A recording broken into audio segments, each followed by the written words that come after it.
Welcome to another journey into the past. Tonight, we leave behind the artificial lights and the restless noise of the modern world, traveling back to the Viking Age, a period spanning from 793 to 1066 CE. We are stepping into an environment where the human body and mind lived in perfect harmony with the natural cycles of the earth. Close your eyes and imagine you are standing at the threshold of a great Norse longhouse. The air outside is biting and crisp, but as you step inside, you are enveloped by the golden glow of a central hearthfire.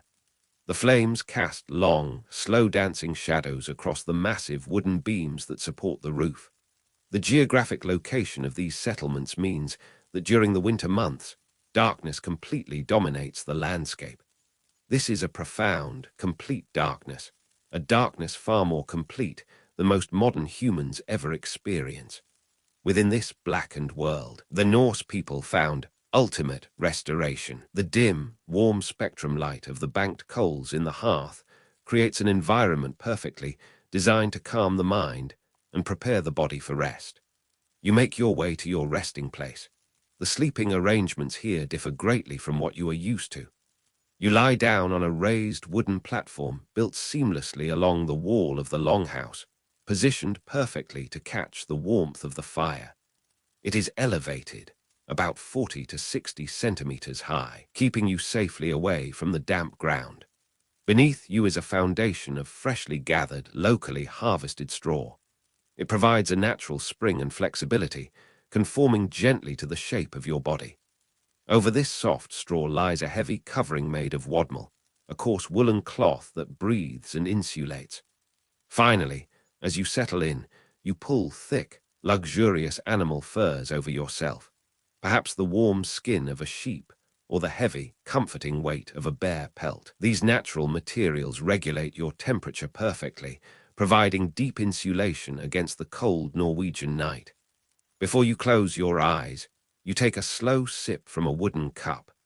It is a warm herbal infusion, a carefully prepared decoction of valerian root, hops, and chamomile. The Norse healers understood the powerful, sedative properties of these plants. The warm liquid settles in your stomach, its mild, natural magic releasing any remaining tension in your muscles. You are preparing for the fiery sveffen, the first sleep of the night. The Vikings practiced a biphasic, or segmented, sleep pattern, aligning their rest with the extended darkness of the northern latitudes. There is no rush here, no anxiety about waking. As the Havamal, the ancient collection of Old Norse wisdom, advises, the unwise man is awake all night worrying about everything. When morning comes he is tired, and all his troubles are just as they were. You let go of all worries. You allow the heavy, protective darkness to wash over you. As the household settles into the intimate proximity of the shared space, a profound quiet descends. But this quiet is soon broken by a low, rhythmic voice. It is the time for evening storytelling. During these hours of passive engagement, the mind naturally transitions from the active concerns of the day into a receptive, relaxed state conducive to sleep. An elder sits near the dying embers, their voice carrying the weight of centuries, ready to transmit the ancient sagas and the origins of the world. Listen closely to the crackle of the hearth and let the voice carry you back to the very beginning of time. Before the oceans flowed, before the mountains pierced the sky, and before the green grass of Midgard ever tasted the morning dew, there was nothing. There was only Ginnungagap, the great, yawning void. It was an abyss so vast and so silent that the concept of sound itself had not yet been born. Imagine that absolute emptiness. No light, no dark, no up, no down. Just a profound, infinite stillness. But this stillness was not meant to last forever. Far to the north of the great void, a realm of ultimate frost and ice began to form. This was Niflheim, a world of freezing mists, biting winds, and eternal darkness. In the center of Niflheim lay the roaring spring, Virgilmere, from which 11 poisoned rivers, known as the Iliviga, flowed out into the emptiness. The water in these rivers was so cold that as it poured into the abyss of Ginnungagap, it turned into massive, unyielding blocks of black ice. Layer upon layer, the frost expanded into the void.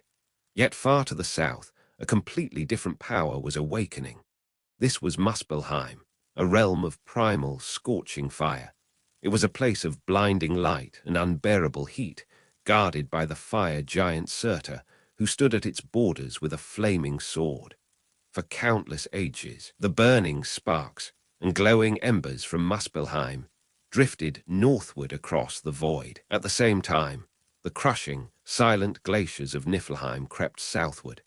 Slowly, inevitably, the two great opposing forces of the universe were drawn toward each other in the center of Ginnungagap. When the fierce, radiant heat of Muspelheim finally met the ancient, frozen rivers of Niflheim, the ice began to weep.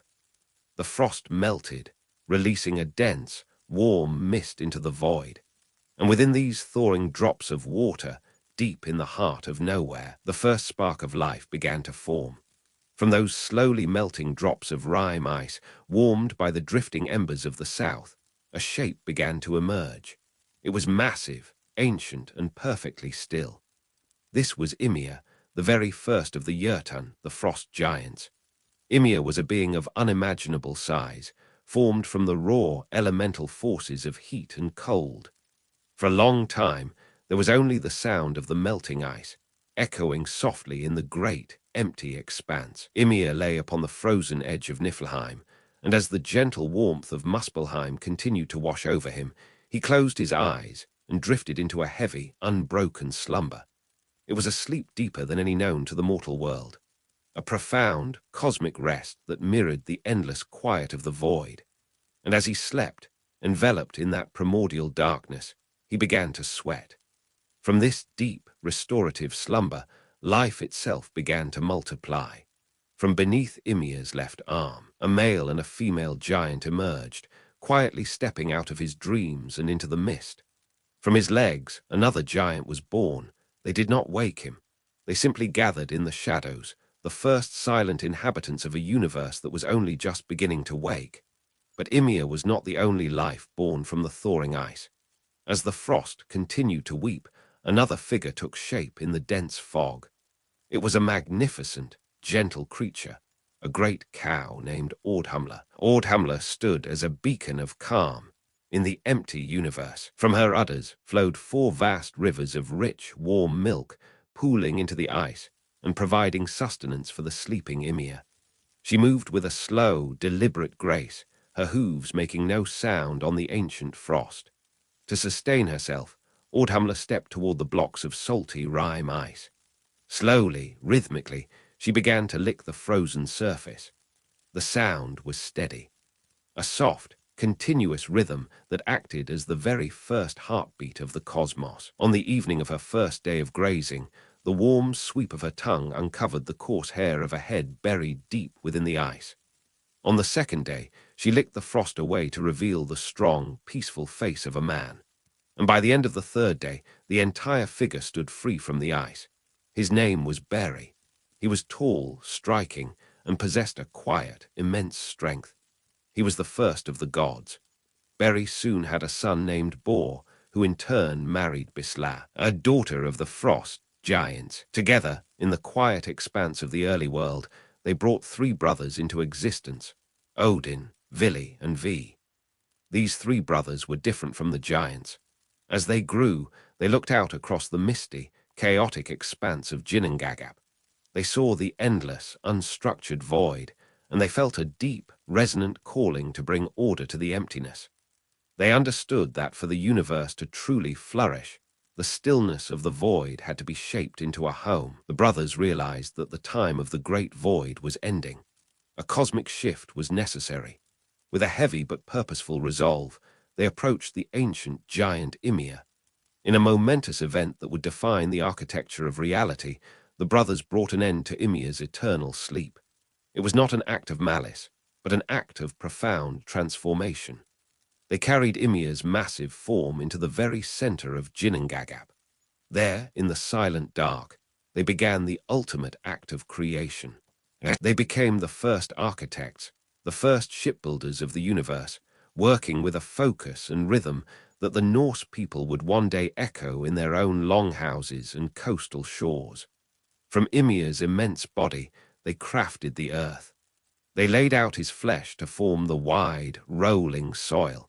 They took his heavy, ancient bones and raised them high to create the steadfast mountains and towering cliffs. His teeth and shattered bones became the stones and gravel that lined the riverbeds. From his blood, they poured out the lakes and the deep, endless oceans, establishing an uncrossable ring of water around their newly forged world.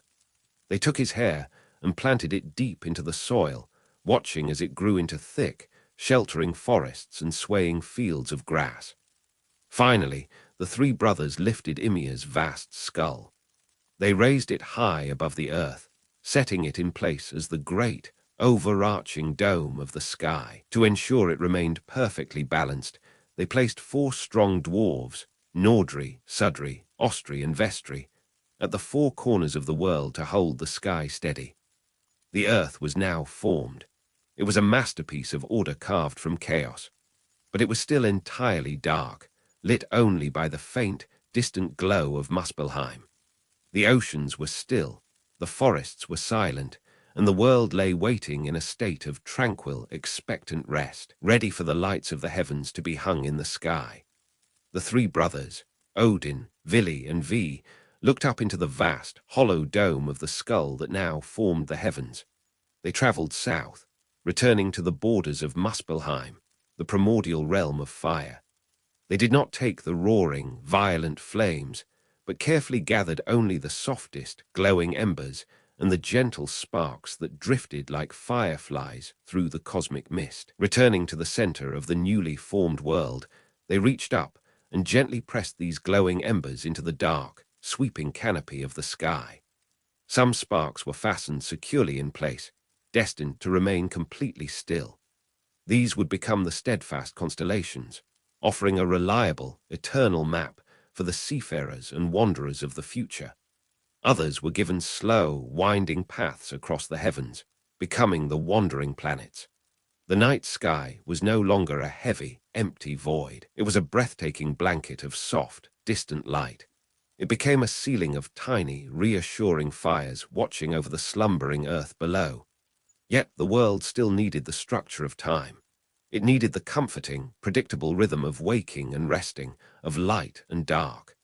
The gods looked upon a giant named Nafi, who lived in the early world. Nafi had a daughter named Not, which means night. She was serene, dark-haired, and possessed a quiet, ancient wisdom. The gods gifted Not a dark, beautiful chariot and a magnificent horse named Hrimfaxi, meaning frost mane.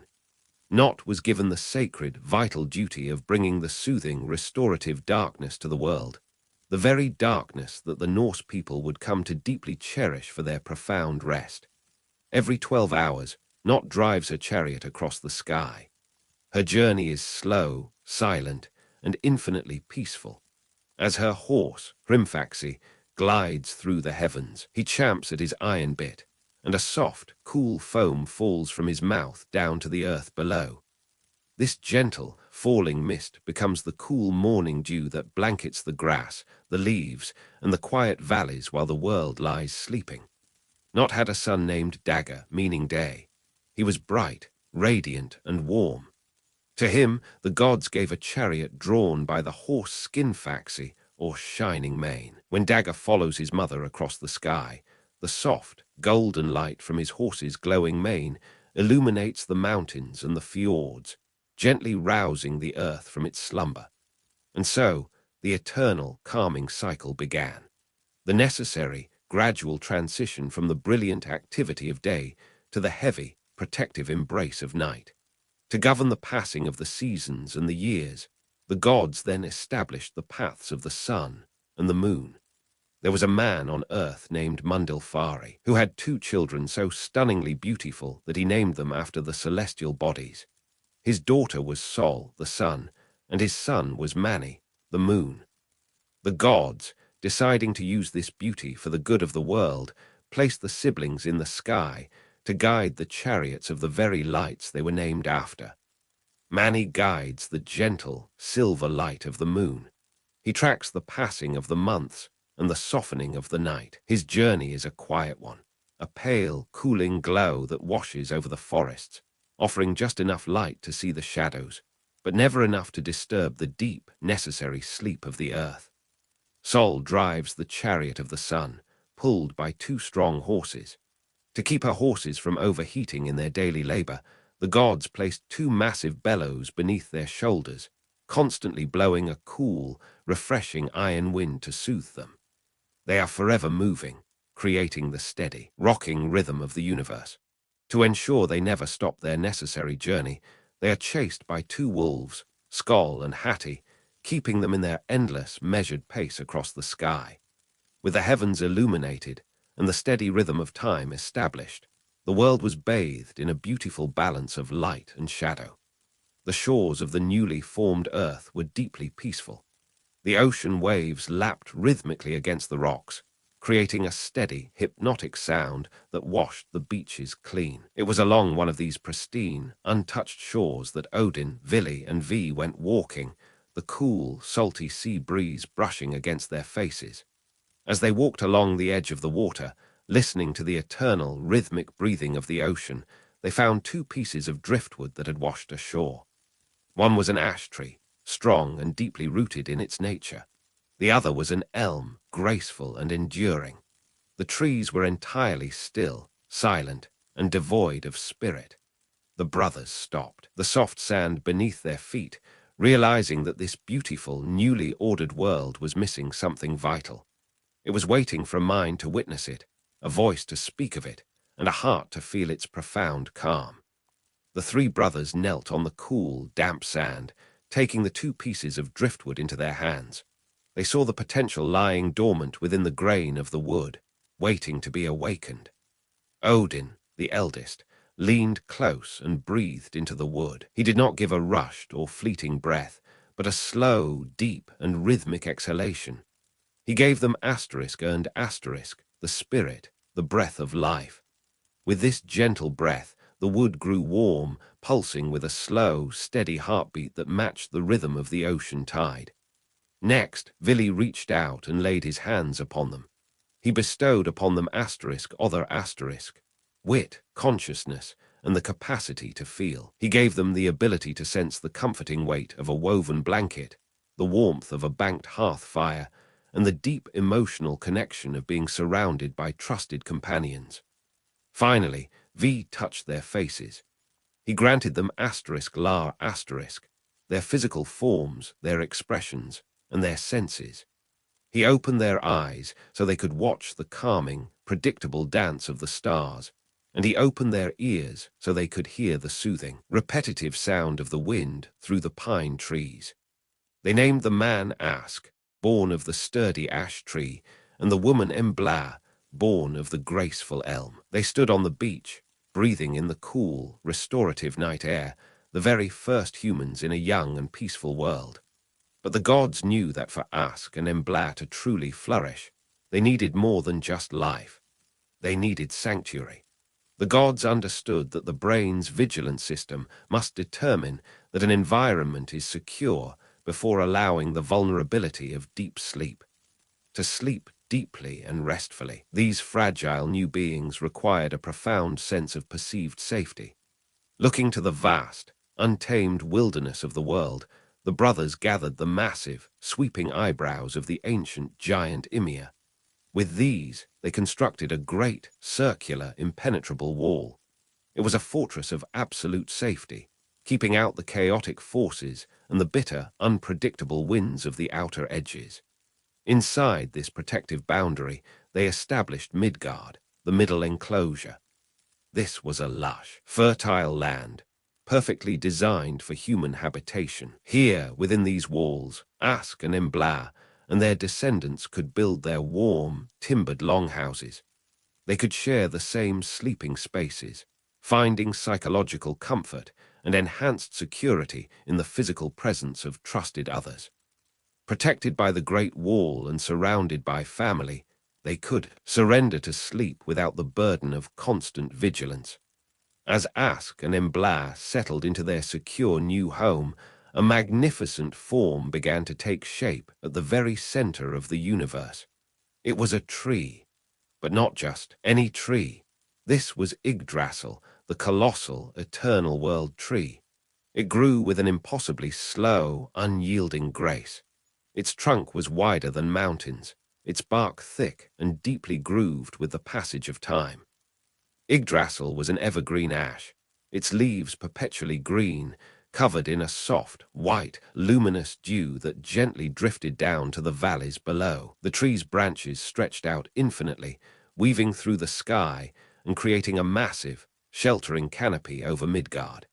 It cast a deeply comforting shadow, a reminder that the world was anchored and safe. Beneath the surface, Yggdrasil's massive roots plunged deep into the cosmos, holding the newly formed realms together in a perfect, cosmic embrace. It was the ultimate symbol of grounding and stability. No matter what winds blew across the oceans, no matter how the seasons shifted from the brief, bright summers to the long, dark, restorative winter nights, Yggdrasil stood firm.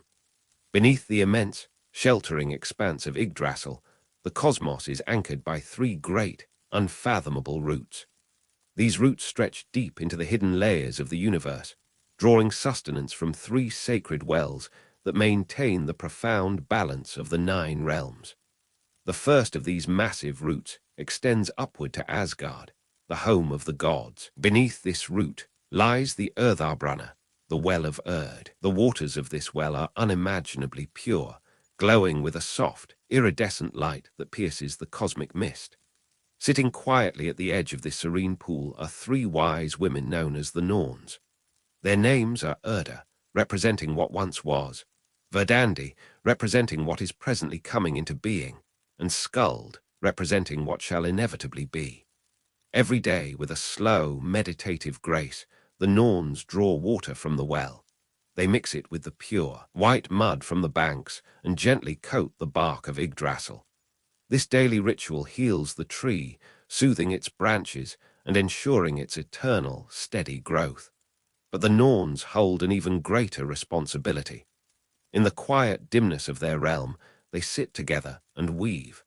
They spin the intricate, invisible threads of destiny for all living beings, shaping the path of gods and humans alike. In the Viking Age, this concept of weird, or fate, appeared repeatedly in Norse literature, suggesting a worldview that deeply acknowledged the limits of personal control over outcomes. The Norse people understood that the great tapestry of life was already being woven. This cultural emphasis on acknowledging the role of fate alongside personal action represents a sophisticated psychological balance that would have strongly supported healthy sleep. When a long day of intense physical labor came to an end, the inhabitants of Midgard did not carry the impossible weight of the future into their beds. Research in sleep psychology has consistently found that acceptance-based approaches to uncertainty effectively reduce pre-sleep anxiety and rumination. By trusting in the threads spun by the Norns, the Norse people cultivated a pragmatic approach to uncertainty that modern psychology recognizes as highly beneficial for rest. They surrendered to the night, creating the optimal mental conditions necessary for falling asleep without the performance pressure that undermines so many modern sleep attempts. The second great root of the world tree reaches outward toward Jotunheim, the land of the giants. Beneath it rests Mimisbrunna, the well of Mimir. The waters here are deep, cool, and perfectly still, mirroring the quiet reflections of the midnight hours. This is the well of ancient wisdom and hidden knowledge. Its undisturbed surface represents the deep, cognitive decompression required before truly restorative rest, a state of mind where thoughts settle like sediment drifting slowly to the bottom of a silent lake. The third route plunges downward into the freezing darkness of Niflheim, resting over the roaring, primeval spring of Virgilmere. Here, the dragon Nidhogg gnaws slowly at the root. Yet, even this is part of the eternal, harmonious balance. The tree is constantly consumed and constantly renewed by the Norns' healing waters. It is a perfect cycle, much like the body's own natural cycle of waking exertion followed by the physical recovery of slow-wave sleep. High up in the vast, sheltering canopy of Yggdrasil, 4 great stags named Dane, Dvalin, Dunire, and Durathra move slowly among the branches. They graze peacefully on the evergreen leaves. As they move, the morning dew gathers on their heavy antlers and drips softly down to the earth below, creating a gentle, rhythmic rainfall that waters the soil of Midgard. Everything within the world tree is connected. Every creature, every root, and every drop of water plays a vital role in maintaining the peace of the cosmos. This grand, cosmic balance perfectly mirrored the integrated sleep ecosystem of the Viking Age. Just as Yggdrasil was sustained by a harmony of natural forces, the Norse people's remarkable sleep quality emerged not from deliberate optimization, but as a natural consequence of a lifestyle perfectly aligned with their environment and human biology. As you lie beneath the imagined shade of the great ash tree, feeling the steady, rhythmic pulse of the universe, you are invited to adopt this ancient wisdom. There is nothing to control right now. The threads are already woven. You can simply let go, drifting further into the profound, protective darkness of the northern night. High above Midgard, resting securely among the highest, strongest branches of the world tree, lies Asgard. It is the majestic, fortified realm of the gods, a place of breathtaking beauty and profound, unshakable tranquility. In the early, golden age of the world, before the complexities of the universe had fully unfolded, the gods gathered on the sprawling, vibrant green plain of Idavol. Here, beneath the clear, open sky, the world was fresh and deeply peaceful. The gods engaged in the joyous, focused labor of creation. They built towering sanctuaries and grand halls, forging tools of gold and shaping the very foundations of their eternal home. This diligent, rhythmic work perfectly mirrored the lives of the Norse people below in Midgard. In the mortal realm, daily life involved regular, intense physical activity, from rowing ships across the fjords to the demanding agricultural labor of the harvest. This substantial daily exertion, performed primarily outdoors and during daylight hours, created the exact kind of healthy, physical fatigue that modern science recognizes as essential for deep, restorative slow-wave sleep. Just as the Vikings expended tremendous, satisfying energy shaping heavy timbers and raising their longhouses, the gods poured their strength into raising the golden pillars of Gladsheim, the great hall of Odin, and the peaceful, sheltering sanctuary of Vingolf.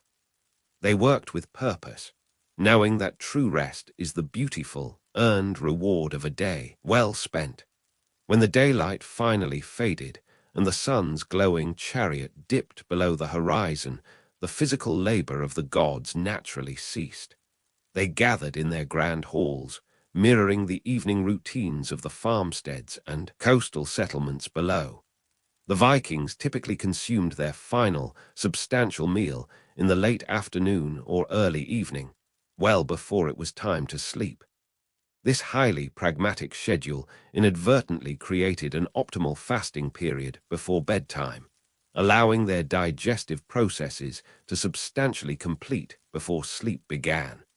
Their meals were perfectly crafted to support the night's rest. They consumed fatty fish rich in omega-3s, high-quality proteins, and complex carbohydrates like barley and oats, which provided sustained, calm energy without disrupting the quiet architecture of their sleep.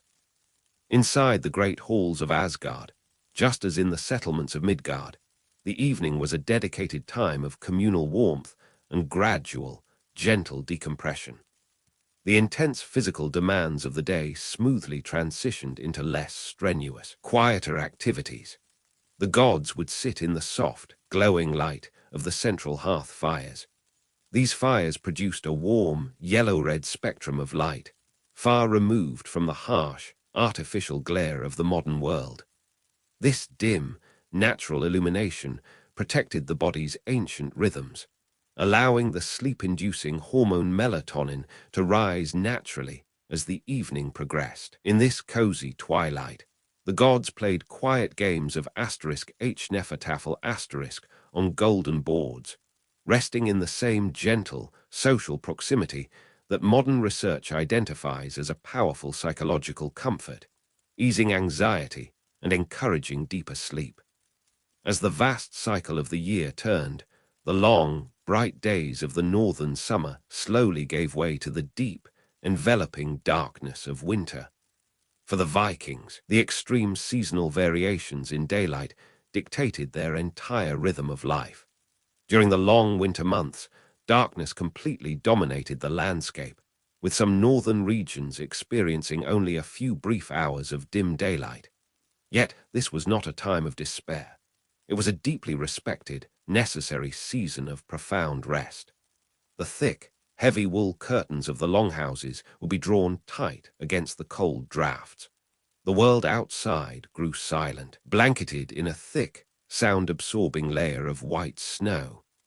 The long winter night provided a natural, biological sanctuary. It allowed the Norse people to expand their rest, maintaining their segmented biphasic sleep pattern while resting securely in their heavily insulated, warmly shared homes. In Asgard, too, a profound, heavy stillness settled over the golden roofs. The universe itself seemed to exhale, settling into a long, restorative hibernation. You, too, can feel this heavy, comforting winter peace settling over your limbs. The day's labor is entirely done. The hearth is banked low, leaving only the softest, glowing embers.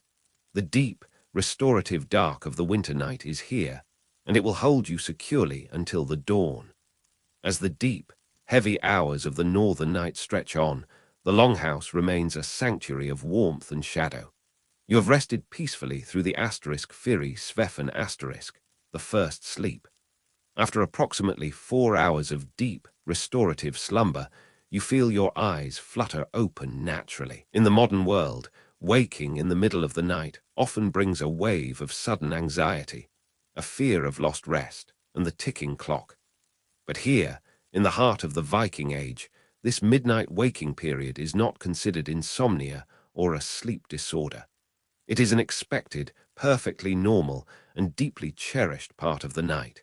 You sit up slowly on the woolen blankets. A profound sense of calm and well-being washes over you. Modern science tells us that during this natural midnight waking period, the human body produces a surge of prolactin, a hormone that blankets the mind in a deep, peaceful tranquility. You are perfectly aligned with the natural rhythms of your biology. The central hearth fire has burned low, the embers glowing like the distant stars of Muspelheim.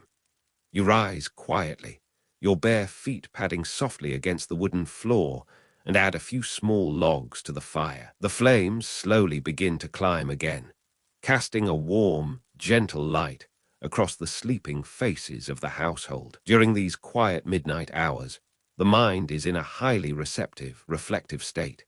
Some members of the household might engage in quiet conversation or tend to small, peaceful crafts like spinning thread by the firelight. But most importantly, this liminal space, the mysterious, suspended period between one day and the next, holds great spiritual significance. It is a time for quiet reflection, for religious rituals, and for the transmission of ancient knowledge. As you sit by the crackling fire, looking out through the small shuttered window at the silver glow of the moon, you reflect on the All-Father, Odin. The Norse calendar was fundamentally lunar, and the people were acutely aware of the moon's cycles and its subtle, pulling influence on the world.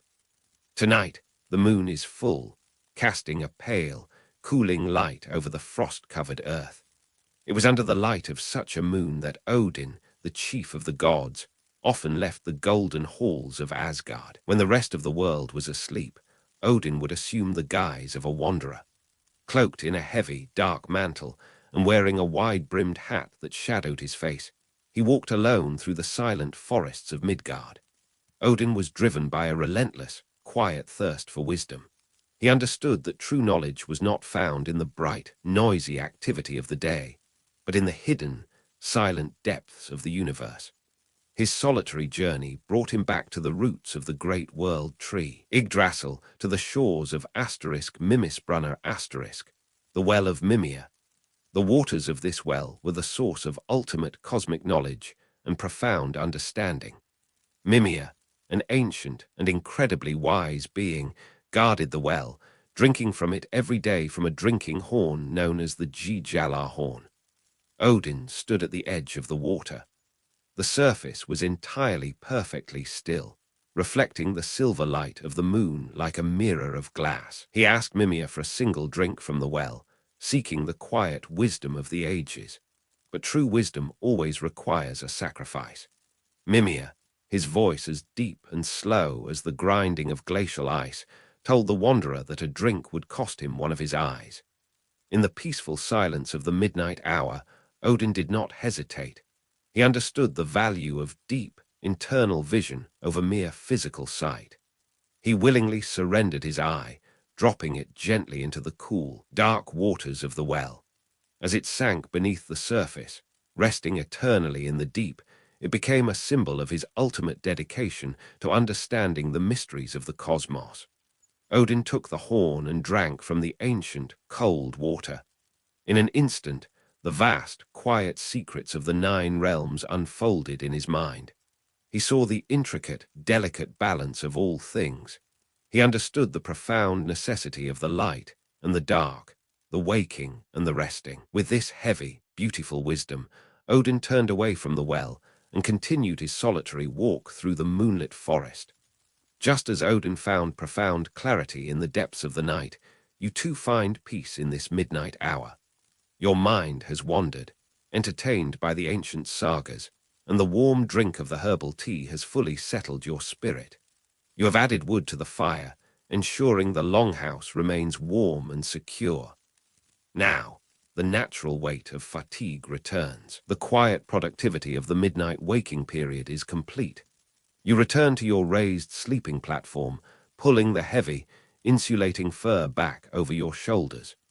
You close your eyes, ready to transition effortlessly into the Sithari Svefen the second sleep, which will carry you deeply and peacefully until the dawn.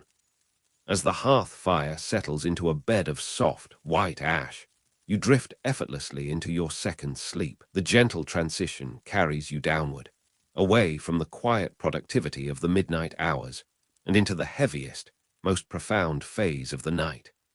This is the time of deep, slow-wave sleep. It is during these crucial, quiet hours that the substantial daily physical exertion you experienced earlier in the daylight begins to heal and rebuild your body. The muscles that ached from rowing, carrying timber, and walking the rugged coastlines are now undergoing powerful physical recovery. Your breathing becomes impossibly slow, matching the rhythmic, tidal pull of the distant ocean. But to truly surrender to this profound vulnerability, the mind requires one fundamental assurance. Modern sleep research confirms what the Vikings instinctively knew. Perceived safety is a fundamental prerequisite for quality sleep. The brain's vigilance system must determine that an environment is completely secure before it will allow the body to sink into the deepest layers of rest. In the Viking Age, this deep psychological comfort was provided by their communal sleeping arrangements. You are not alone in the dark. You are resting on a continuous wooden platform, sharing the space with your entire household. By sleeping in the physical presence of trusted family and companions, your internal vigilance and anxiety are naturally reduced. This communal arrangement functioned as an incredibly effective early warning system. With multiple people sleeping in the same space, there was always someone likely to wake if any danger threatened from the outside world. You do not need to keep watch, because the watch is shared. You are protected. This beautiful, comforting reality of mortal life was perfectly mirrored in the highest realms of the gods. In Asgard, the gods, too, must rest. They lay down in their grand, timbered halls, letting the heavy darkness of the celestial night wash over them. And they can sleep so deeply, so completely, because of one solitary figure standing at the very edge of their realm. His name is Heimdall. He is the watchman of the gods, the silent, unwavering guardian of the cosmic borders. Heimdall lives in a towering fortress called Himmelsjorg, the cliffs of heaven. It sits precisely where the blazing, crystalline rainbow bridge known as the Bifrost meets the protective walls of Asgard. While the rest of the 9 realms surrender to the heavy pull of sleep, Heimdall stands upon the bridge, looking out into the vast, mist-covered expanse of the universe. The gods blessed Heimdall with gifts uniquely suited for his eternal vigil. He requires less sleep than a bird, taking only the briefest moments of rest so that others may enjoy the deepest slumber. His eyesight is so piercing that he can see for 100 leagues in the darkest, most moonless night, just as clearly as he can in the brightest noonday sun. His hearing is so incredibly sensitive that he can hear the soft, microscopic rustle of the green grass growing out of the earth in Midgard. He can hear the faint, delicate sound of wool growing on the backs of the sheep in the quiet valleys below. He stands wrapped in a heavy cloak, his great horn, the Gijallar horn, resting by his side. He is the ultimate guardian, the divine embodiment of safety. Because Heimdall watches the bridge, Odin can rest his weary mind. Because Heimdall listens to the dark, Thor can lay down his heavy hammer and allow his great strength to recover. As you lie in the warm, secure darkness of the longhouse, wrapped securely in layers of wool and fur, you can feel this same divine protection over you. You are part of a community. You are held within the strong, protective walls of Midgard and watched over by the ever-vigilant eyes of the universe.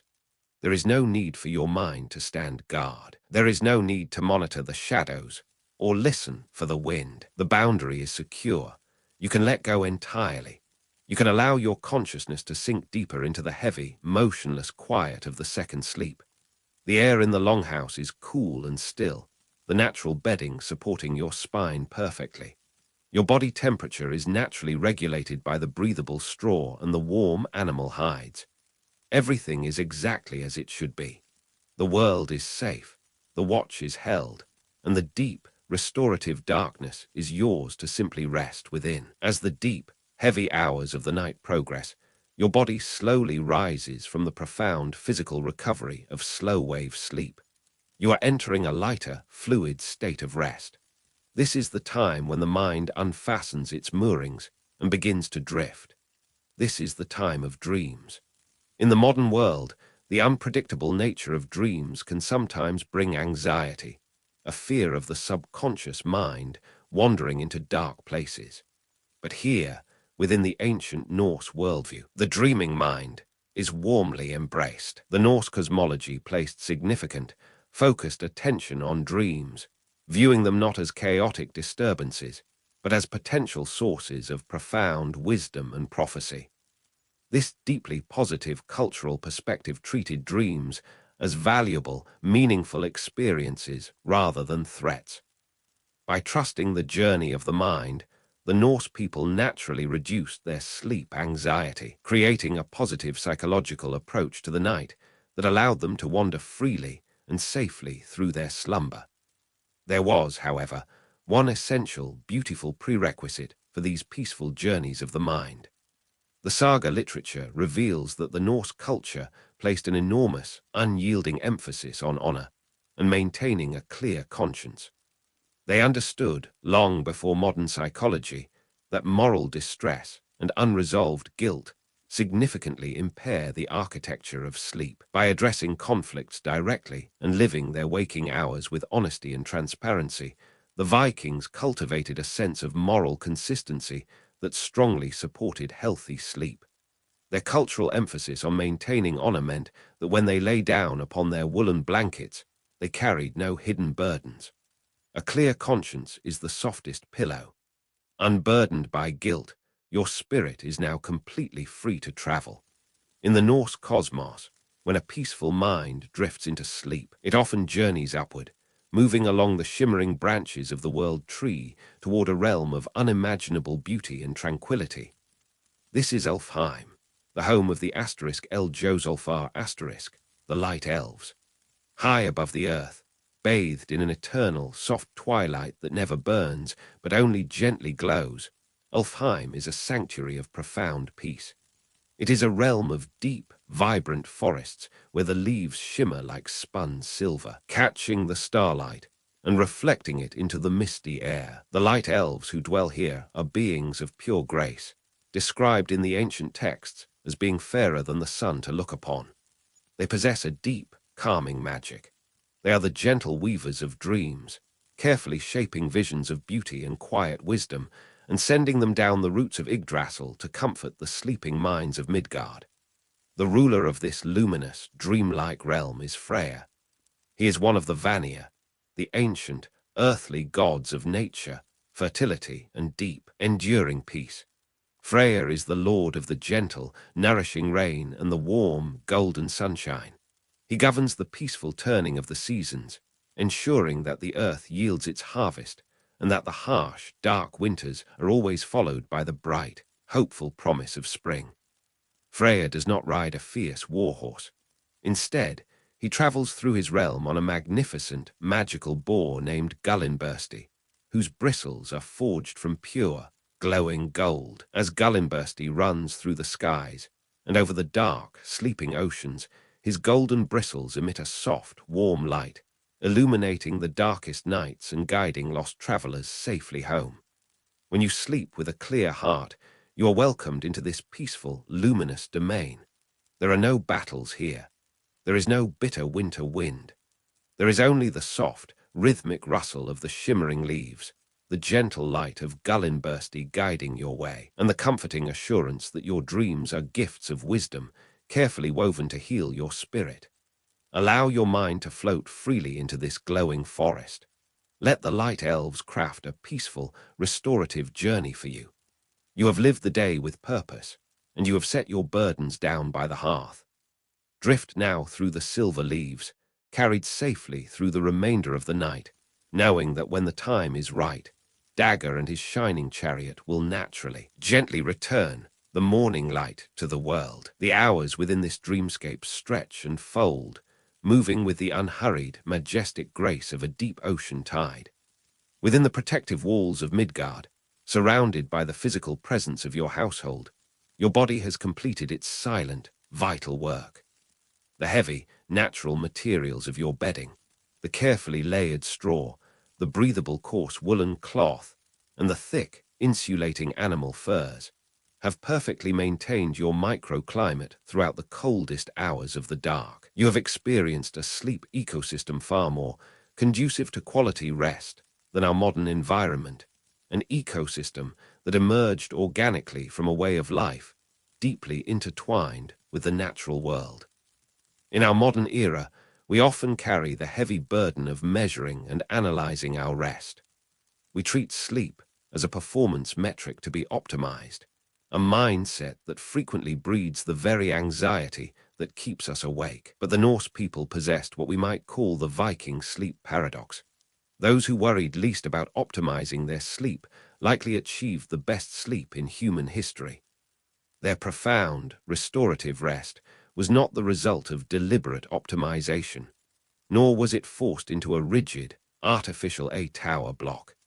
Instead, it came as a natural, effortless consequence of a lifestyle aligned with human biology and environmental conditions. They did not try to conquer rest through the force of will.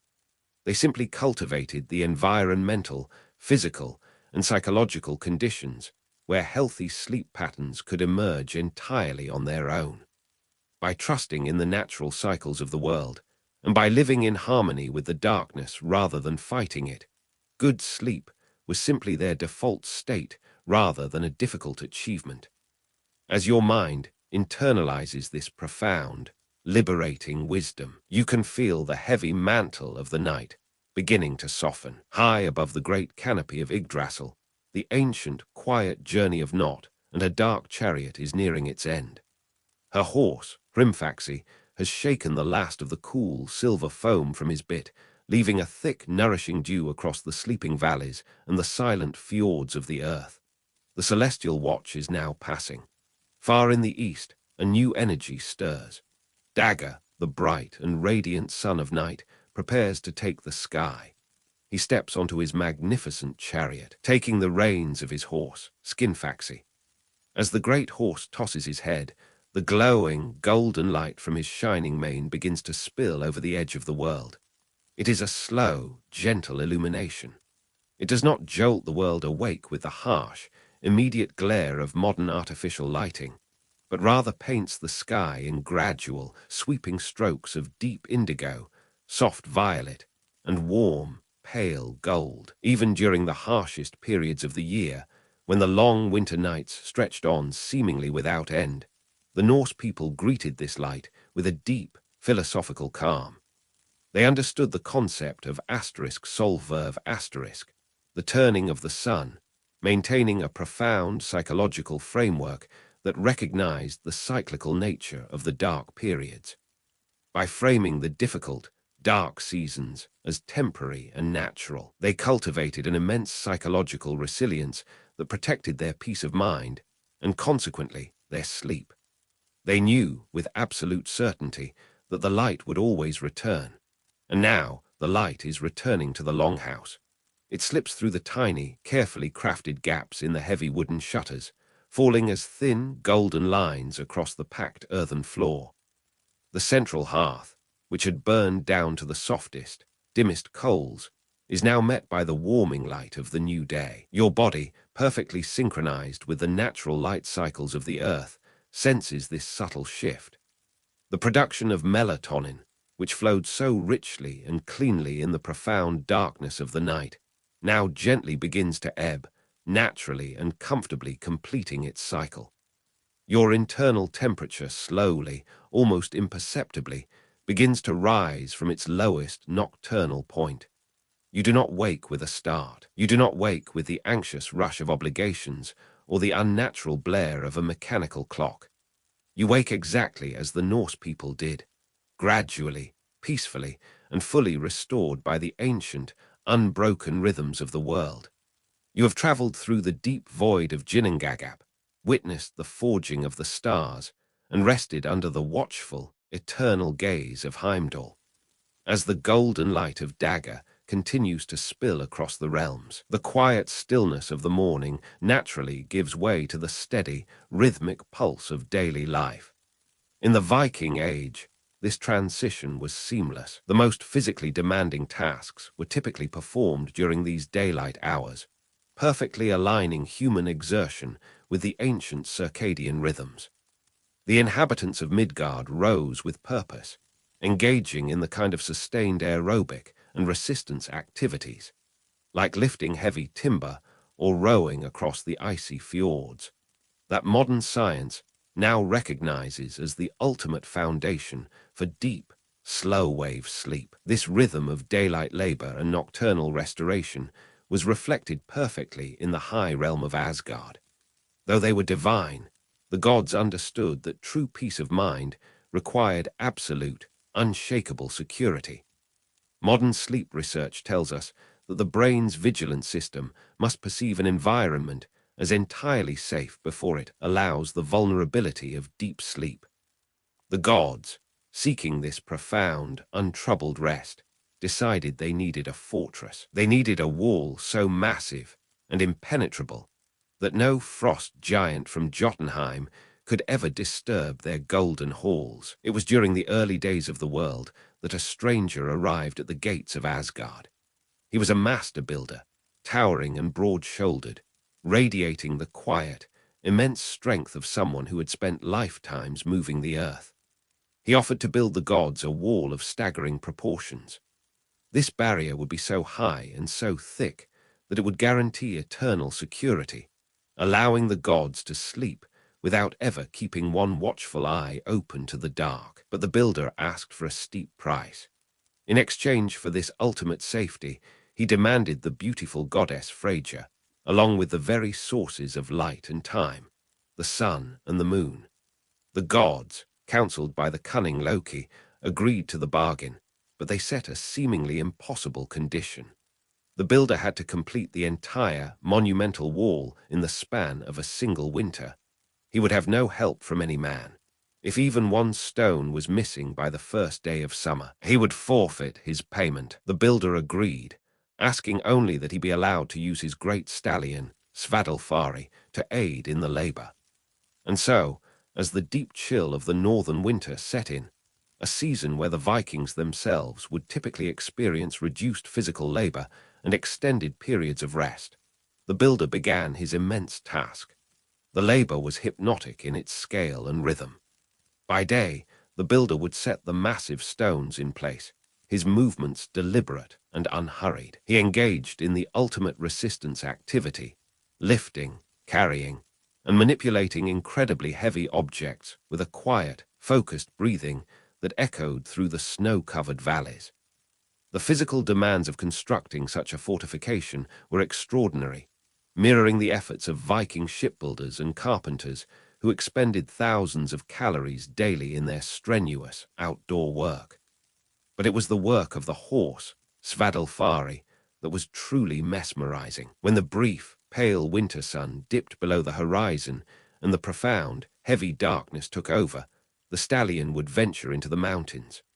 Through the long, freezing nights, Svadilfari dragged boulders the size of small hills through the deep snow. The sound of the massive stones sliding across the ice created a deep, resonant rumble, a steady, soothing vibration that felt like the slow heartbeat of the earth itself. Night after night, the wall grew higher. The gods watched in quiet awe as the massive stone perimeter slowly enclosed their realm. The rhythmic, relentless work of the builder and his horse perfectly encapsulated the Viking balance of high physical demands with clear, focused purpose. There was no cognitive stress or anxious rumination. There was only the pure physical task of lifting, dragging, and placing the stones in the cold, crisp air. As the winter wore on, the wall became a sweeping, insurmountable ring of grey stone, promising an eternity of safe, untroubled rest within its bounds. The gods, seeing the rapid progress, began to feel the deep psychological comfort of this emerging sanctuary.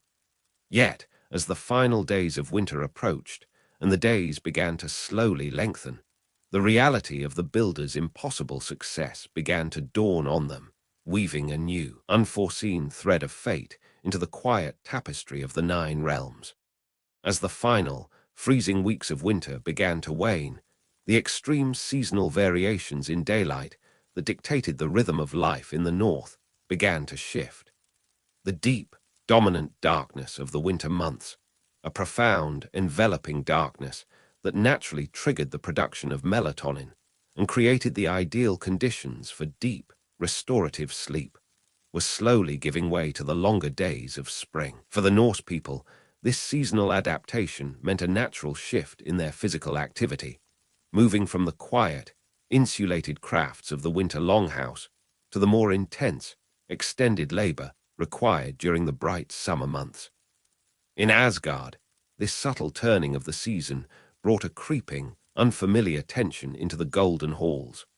The master builder and his tireless horse, Svadilfari, had performed an astonishing feat of continuous, daily physical exertion. The builder had engaged in a scale of resistance activity, lifting, carrying, and setting massive stones that far exceeded the already immense energy expenditure of a Viking shipbuilder or farmer who routinely burned thousands of calories in their daily labor. This relentless aerobic and muscular effort had raised the great defensive wall to staggering heights, creating a physical barrier that would soon offer the gods the ultimate perceived safety required for perfectly untroubled sleep. Yet, as the gods looked out from the plains of Idavol, they realized the terrifying cost of this security. There were only 3 days left before the official start of summer, and the wall was almost completely finished. Only the great gateway remained to be built. If the builder laid those final stones, the gods would lose Freyja, the embodiment of beauty and fertility. Even more devastating to the natural rhythms of the cosmos, they would lose Sol and Mani, the sun and the moon. To lose the celestial bodies meant losing the very foundation of their sleep ecosystem. The Norse lived in perfect harmony with natural light cycles, allowing the fading of the yellow-red spectrum of the sunset to gently prepare their bodies for rest. Without the sun to mark the day and the moon to govern the cooling tides of the night, the perfect, sleep-supporting biological rhythm of the universe would be shattered. The natural interval between the active daylight hours and the quiet, restorative darkness would dissolve into chaos. Understanding the gravity of this impending loss, the gods gathered in the great hall of Gladsheim. In the Viking Age, the evening was a dedicated time for communal gathering around the central hearth, a necessary period of cognitive decompression where the household would share stories, transmit knowledge, and resolve the heavy concerns of the day. This passive, social engagement helped the mind shift from active problem-solving to a relaxed state conducive to sleep onset. The gods, too, needed to unburden their minds. They sat in the dim, flickering light of the hearth fires, their faces cast in deep shadows, seeking a solution that would restore their peace of mind. The Norse culture placed an enormous emphasis on maintaining a clear conscience, recognizing long before modern psychology that moral distress significantly impairs the architecture of sleep. The gods knew they had made a binding oath, and breaking an oath would invite a deep moral injury that would haunt their rest. But they also realized that they had been pushed into this dangerous bargain by the cunning advice of Loki. To maintain their honor and ensure their future sleep remained untroubled by guilt, they turned their collective, heavy gaze upon the trickster. They told Loki, with voices as cold and unyielding as the winter ice, that if he did not find a way to stop the builder from finishing the gateway, he would suffer an eternity of pain.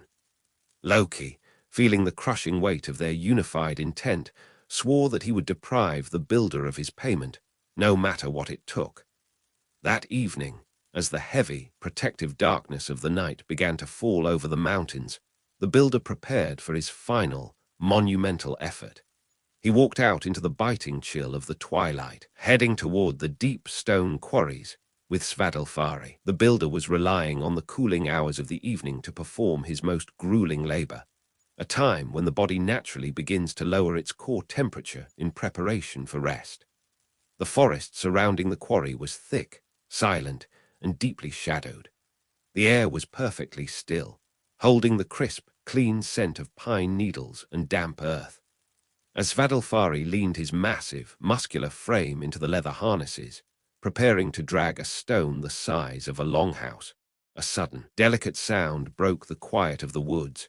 It was the soft, melodic whinny of a mare. From the thick, rolling mist of the forest edge, a beautiful, ethereal white mare appeared. This was Loki, perfectly transformed. The mare pranced lightly on the frozen edge of the snow, tossing her mane and looking back over her shoulder with dark, intelligent eyes. She let out another soft, inviting call, the sound drifting like a physical spell through the quiet timber. Svadilfari, who had spent the entire grueling winter locked in a rhythm of unending physical fatigue and heavy labor, stopped entirely. The massive draft horse lifted his head, his ears swiveling toward the mist. The mare turned and began to trot slowly, gracefully into the deeper, darker parts of the ancient woods. With a sudden, explosive burst of primal energy, Svadilfari reared back. The thick, incredibly strong leather harnesses that had hauled mountains of stone snapped like dry winter twigs. The builder shouted, a sound of pure panic echoing against the quarry walls, but the horse did not listen. Svadilfari plunged into the deep snow, galloping fiercely into the dark forest, chasing the beautiful white mare through the shadows, entirely abandoning his burden. The builder stood alone in the absolute quiet of the night. Without his horse, the immense, physical task of moving the final stones was completely impossible. The deep, heavy rhythm of his daily exertion was broken. He spent the entire night running through the dark, icy woods, desperately searching for Svadilfari, expending his energy not in productive labor, but in chaotic, frantic exhaustion.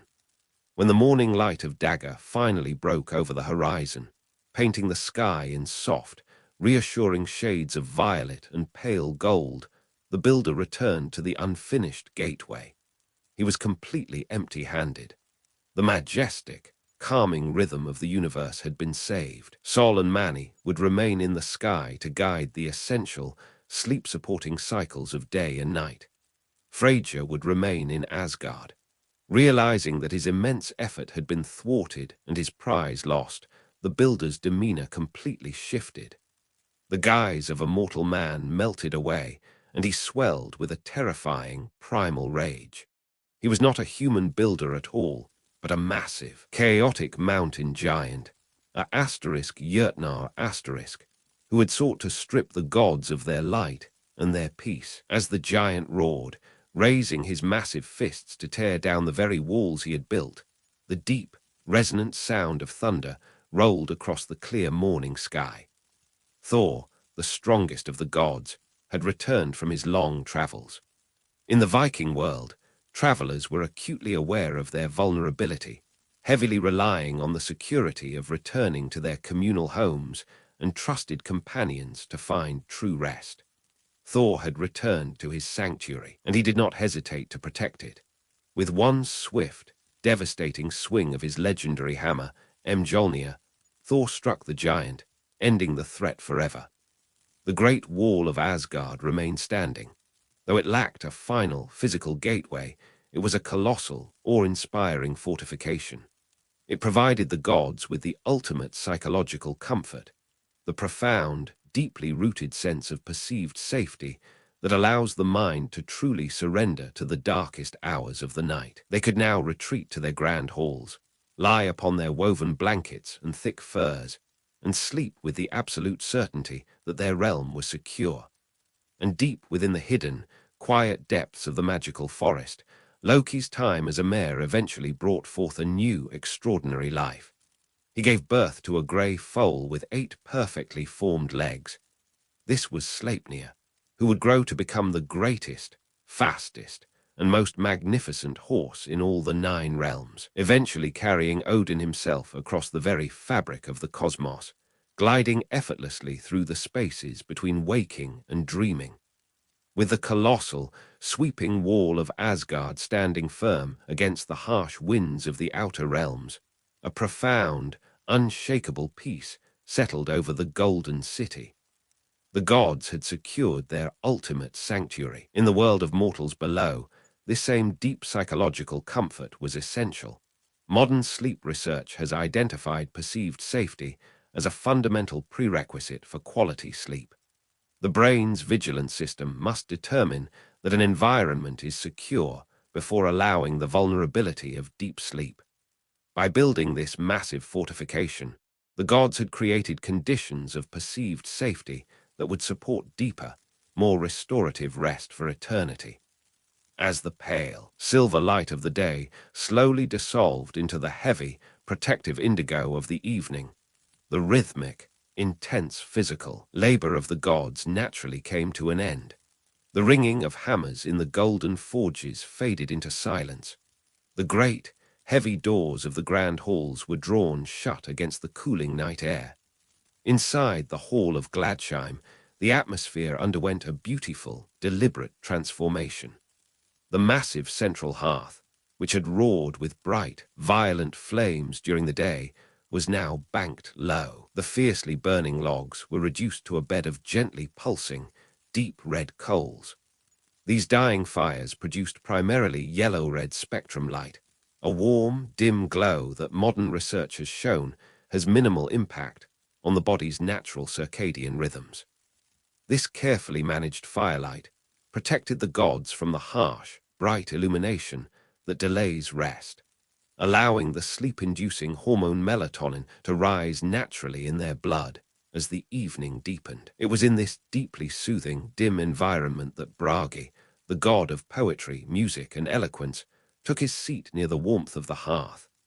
Bragi was incredibly wise, his long, flowing beard catching the soft, amber light of the embers. In his hands, he held a magnificent harp, its strings forged from the finest, softest gold. As the gods gathered around him, sitting shoulder to shoulder on the long, wooden benches, Bragi began to play. His music was not loud or rousing. It was a slow, cascading melody that mirrored the gentle falling of the winter snow. He accompanied the music with his voice, weaving the ancient, complex tales of the universe's creation, the forging of the stars, and the deep, enduring mysteries of the world tree.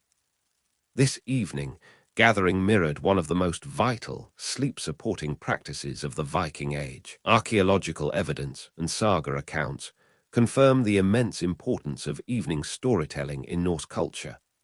The architectural layout of their longhouses, featuring seating arranged around central hearths, created natural, intimate storytelling spaces. Modern sleep psychology has identified this exact practice as crucial for cognitive decompression before sleep. It served as a vital transitional activity, helping the mind smoothly shift from active, daytime problem-solving to the relaxed, receptive state conducive to sleep onset. By sitting quietly and listening to Bragi's sagas, the gods engaged in passive, relaxing entertainment that allowed them to mentally disengage from the heavy concerns of their daily labor. There was no anxious planning for the morrow, no rumination on the past. There was only the present moment, the warmth of the fire, and the hypnotic, rhythmic cadence of the storyteller's voice, which research published in Sleep Medicine has found significantly improves sleep onset and overall quality. As the stories washed over them, calming their minds, another vital, restorative ritual was taking place. Into the dim, firelit hall walked Idan, the goddess of spring, rejuvenation, and eternal youth. She was the beloved wife of Bragi, and her presence brought an immediate, subtle feeling of immense well-being to the gathering. In her arms, Idan carried a small, beautifully carved box made of ancient ash wood. Within this box lay the most precious treasures in all of Asgard, the golden apples of immortality. These were no ordinary fruits. They possessed a deep, divine magic that preserved the youth and vitality of the gods, washing away the fatigue, the aches, and the aging brought on by their monumental daily labors. When a god felt the heavy, dragging weight of time or exhaustion settling into their bones, they needed only to take a single bite of Idan's golden apple, and their bodies would be instantly restored to their perfect, radiant prime. This divine, restorative nourishment deeply mirrored the perfectly optimized dietary patterns of the Norse people. The relationship between diet and sleep quality is profound, and the Viking dietary patterns inadvertently supported healthy sleep through their careful timing and composition.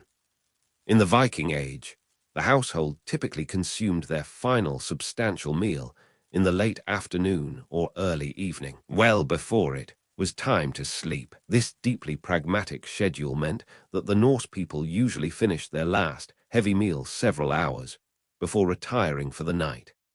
By allowing 3 to 4 hours of quiet digestion time before the darkness completely settled, their digestive processes were substantially complete before sleep began.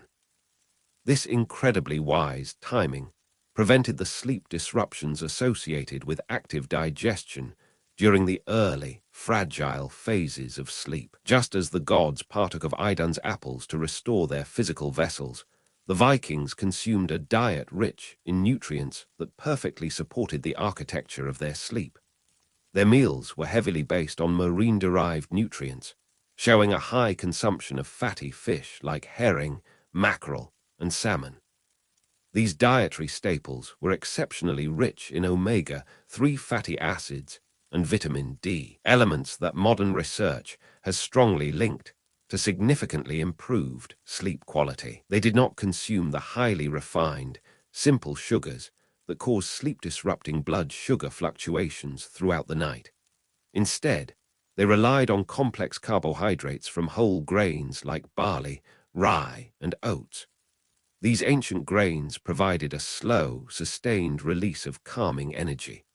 Furthermore, their diet included large amounts of fermented foods, such as the yogurt-like dairy product skaya and sourdough breads. The ancient fermentation processes increased the bioavailability of sleep-promoting minerals like magnesium and zinc, while the fermented dairy increased the content of GABA, a powerful neurotransmitter with profound sleep-promoting effects.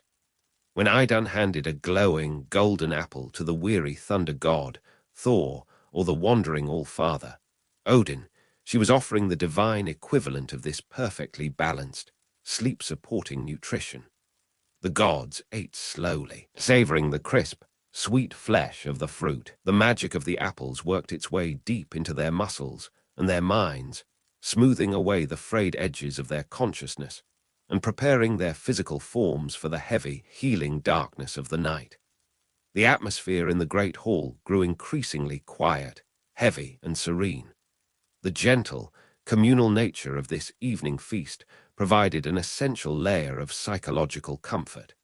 Humans and gods alike are inherently social creatures, and the deep sense of security that comes from resting in the presence of trusted others profoundly impacts sleep quality.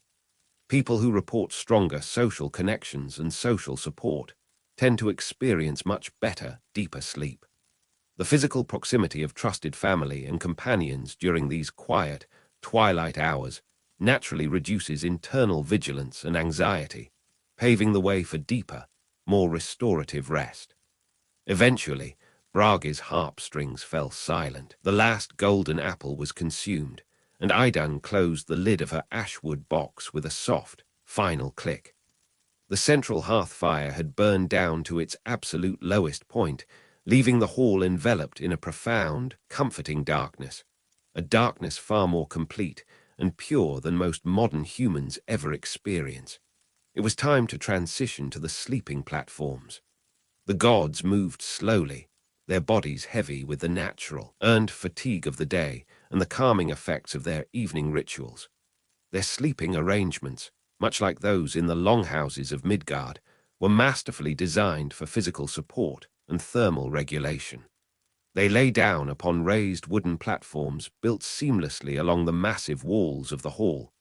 These platforms, constructed of heavy, split logs, provided a stable, level foundation that kept them safely above the floor.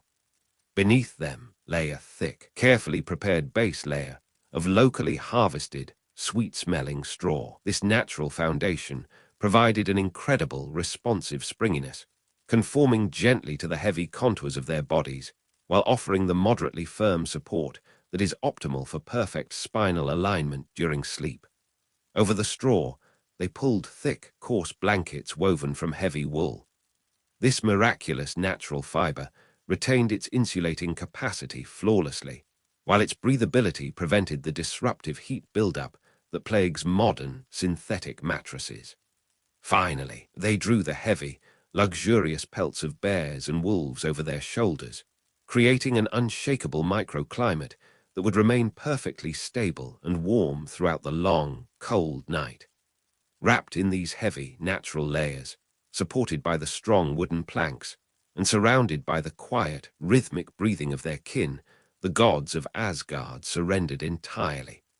The immense fortress wall guarded their borders.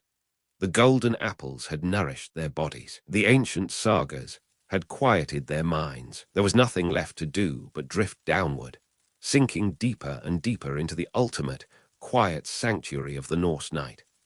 As the great wheel of the year continued its slow, inevitable turn, the profound, heavy darkness that blanketed the world during the deep winter began to recede.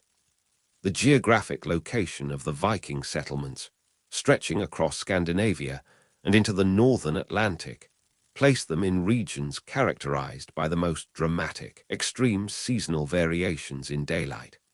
The long, restorative nights of winter gave way to the breathtaking, surreal phenomenon of the northern summer, where daylight could last 20 hours or more, creating the legendary, dreamlike expanse of the nightless nights. In this season of boundless light, the famous midnight sun hovered above the horizon, painting the fjords and the mountains in a continuous golden twilight that refused to surrender to the dark. For a culture so deeply attuned to natural light cycles, this extreme abundance of illumination presented a unique, profound challenge for the sleeping mind.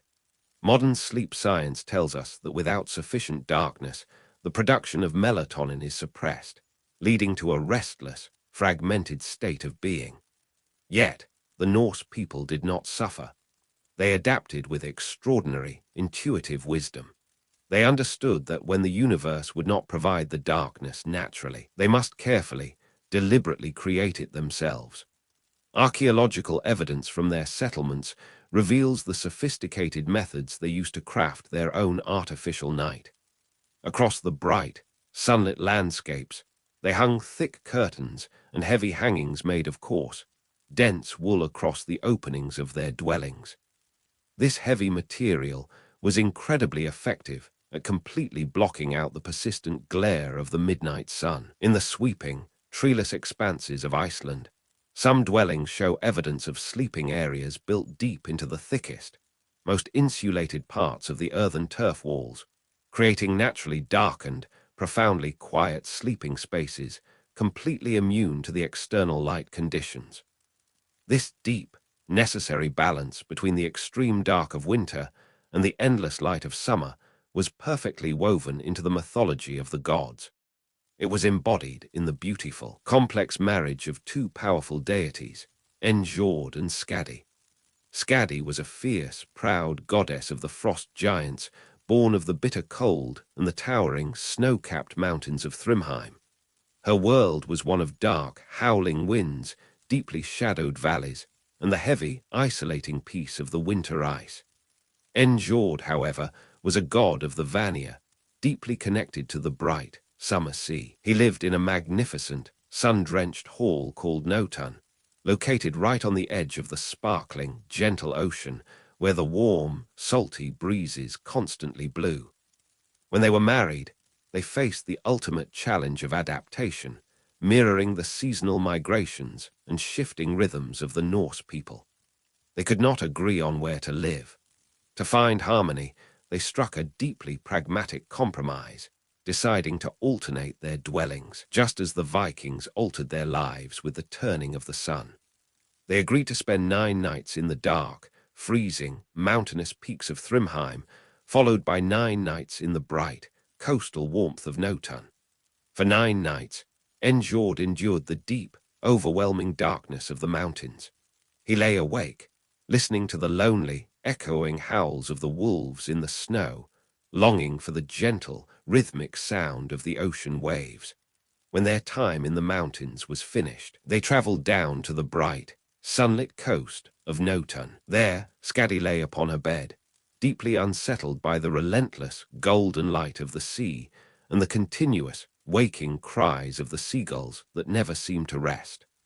Ultimately, the extremes of their natures could not be perfectly blended into one single dwelling. They chose to part ways peacefully, each returning to the environment that best supported their own fundamental nature.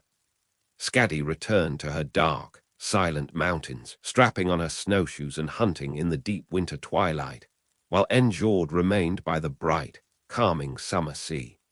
Their story is a divine reflection of the physical adaptations the Vikings themselves made. Archaeological evidence suggests that the Norse people completely adjusted their bedding and their living spaces seasonally.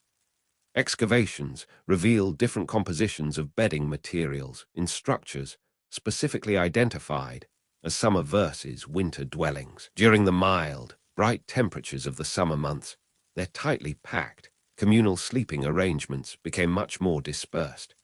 Without the desperate need to conserve body heat, some household members would sleep in cooler, separate outbuildings, or even outdoors beneath the vast, pale sky, creating a beautiful, breathing rhythm of social closeness and distance throughout the year. But even with heavy wool curtains drawn tight and the cool, earthy embrace of the turf walls, the ambient energy of the endless summer day could still linger in the mind. To ensure their transition into deep, restorative sleep, the Vikings turned to their profound, ancient understanding of the earth's natural pharmacy. They possessed a sophisticated pharmacopoeia of medicinal plants, fully understanding which herbs held the gentle, sedative magic required to quiet a sun-drenched mind. During the dark winter, when sleep came easily, They might use these herbs sparingly, but in the bright expanse of the summer, they carefully adjusted their botanical remedies. They gathered herbs like chamomile and linden flowers, which pollen analysis from ancient settlements confirms were readily available and utilized. Linden flowers contain natural flavonoids that possess mild, deeply soothing sedative and anxiolytic properties. Chamomile, a gentle flower resembling a tiny sun itself, carries an element called a pygenin, which modern science has shown physically binds to the calming receptors in the human brain, naturally improving sleep quality. In the late, bright evening, a healer might prepare a warm, comforting infusion. They would steep these dried summer flowers in specialized brewing vessels, creating a fragrant, golden tea. As the household drank this warm decoction, the mild, natural chemistry of the earth would begin to work in perfect concert with their bodies. The herbs gently lowered their heart rates and eased the subtle anxieties of the day, proving far safer and much gentler than any modern, synthetic pharmaceutical. This internal calming was perfectly paired with an external ritual of profound physical recovery. The sagas frequently mention the deep cultural importance of hot baths. After a long, demanding day of summer labor, perhaps sailing, trading, or tending to the massive agricultural demands of the brief growing season, the Vikings would seek out the heavy, enveloping steam of a bathhouse. Modern research has identified that warm bathing, especially 1 to 2 hours before bedtime, is an incredibly effective way to improve sleep quality. As the Vikings soaked in the hot water, their tired muscles relaxed, and the aches of their physical exertion dissolved. Then, as they stepped out of the bath into the cool, crisp air of the northern twilight, their bodies experienced a natural, rapid drop in core temperature. This specific, biological cooling serves as a powerful, ancient signal to the human brain, announcing that it is time to sleep. Imagine this perfect, holistic sequence of rest. You have spent the day in intense, satisfying physical activity under the bright, blue sky. You have nourished your body with fresh summer foods, perhaps the rich, fermented dairy of Skye or freshly caught, fatty fish. You have surrendered your tired limbs to the deep, penetrating heat of the bathhouse, feeling the profound physical release of tension. Now, you sit inside the longhouse. The heavy, dark wool hangings have been drawn firmly across the windows and doors, instantly transforming the blinding summer evening into a cool, deeply shadowed sanctuary. In your hands, you hold a warm, carved wooden cup filled with the sweet, earthy scent of chamomile and linden tea. As you take a slow, deep breath, the steam from the cup warms your face. The gentle herbs begin to weave their calming magic through your mind, slowing your thoughts and smoothing your breathing. Your core body temperature is slowly, comfortably dropping, naturally signaling your transition into rest. You are entirely held within a sophisticated, integrated sleep ecosystem that anticipates and naturally fulfills every requirement of your biology. You lie down upon your summer bedding. The materials have been changed, offering cooler, breathable comfort suited perfectly for the season.